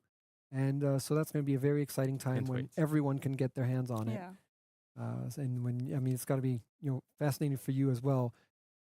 Announcing the game is one thing, then releasing it is an Yeah. entirely Something different else, experience. yeah. Yeah. Something amazing. We don't do many games, so when No. we do one, it's something Oh, amazing. it takes years. Yeah, exactly. Right. And we're gonna have several releases because we're gonna have the early access and the full release. So it's each time it's. Yep, and then DLCs or updates Yeah. to Totally. tweak, just like we just had with Humankind and the Achilles update. Just things that that was specifically done in reaction to community feedback. So you're in live ops. You know exactly that once the game is released, the work is not done. Yeah. No, it's. I would say it's a marathon, not a sprint. So yeah, the release is not the end. It's just the beginning, kind of. I mean, at Absolutely. least for me. All right. Well, thank you so much for sharing all this with us. It's been an exciting 2 days here for Amplified 25. We announced the new game that is coming out that everyone will be able to play soon enough. Endless Legend 2. I hope you are all as excited as we are showcasing the game. Very excited, and I think it was very much awaited from the community. I don't think it was a surprise that Endless Legend 2 was announced. It was a No. logical I don't think so. step. So people knew it was coming. It was coming sometime. You can still be excited even if for you knew that sure. it was coming. Yeah, and I think every time we try to announce something, at least somebody's like, "Please be Endless Legend 2." So Well, this now time it is. Yeah. It is Endless Legend 2. So we're very excited to share it with you soon. More information to come. In the meantime, reminder that Humankind is free this weekend until the 27th, and that the Cultures of Latin America is also free forever if you get it before the 30th. So get in all that playtime this weekend to unlock more stretch goals for as a community. You just need to play and accumulate a certain number of hours, and you're going to get wallpapers and content for games linked to Endless Legend 2. We won't say any more, but I already teased it earlier for Endless Space 2. We have Steam sales going on, so check that out. And we also have Dungeon of the Endless that is free Dungeon of the Endless Epigee, which is free on the Epic Game Store mobile. Oh, it's been great. Thank you so much to all the speakers. Oh, thank you, Bill, of course, for all of that. Absolutely, my great. pleasure. It was great chatting with you and getting all the feedback and the kind of inside scoops on the big year that it's been so far between the independence of the studio working on all these things and the future that is going to be very bright with the partnership with Hooded Horse and Endless Legend 2 coming out in early access. Thank you so much. There's a lot more coming out in the coming months, so stay tuned, and we will see you very shortly for more announcements, more fun, more games. Thank you so much. Thank you, everyone. I am many things. I have been many things. God. Legend. Dust. Part Prisoner. of this blue Eden.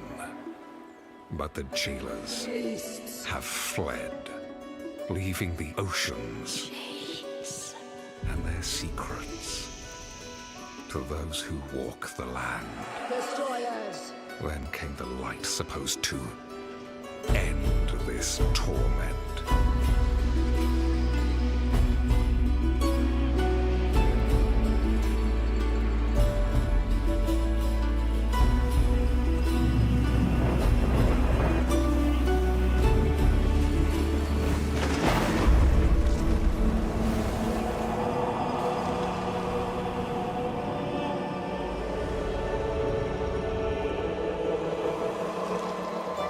But where everyone would have seen a threat in the cataclysmic tidefalls, those cunning explorers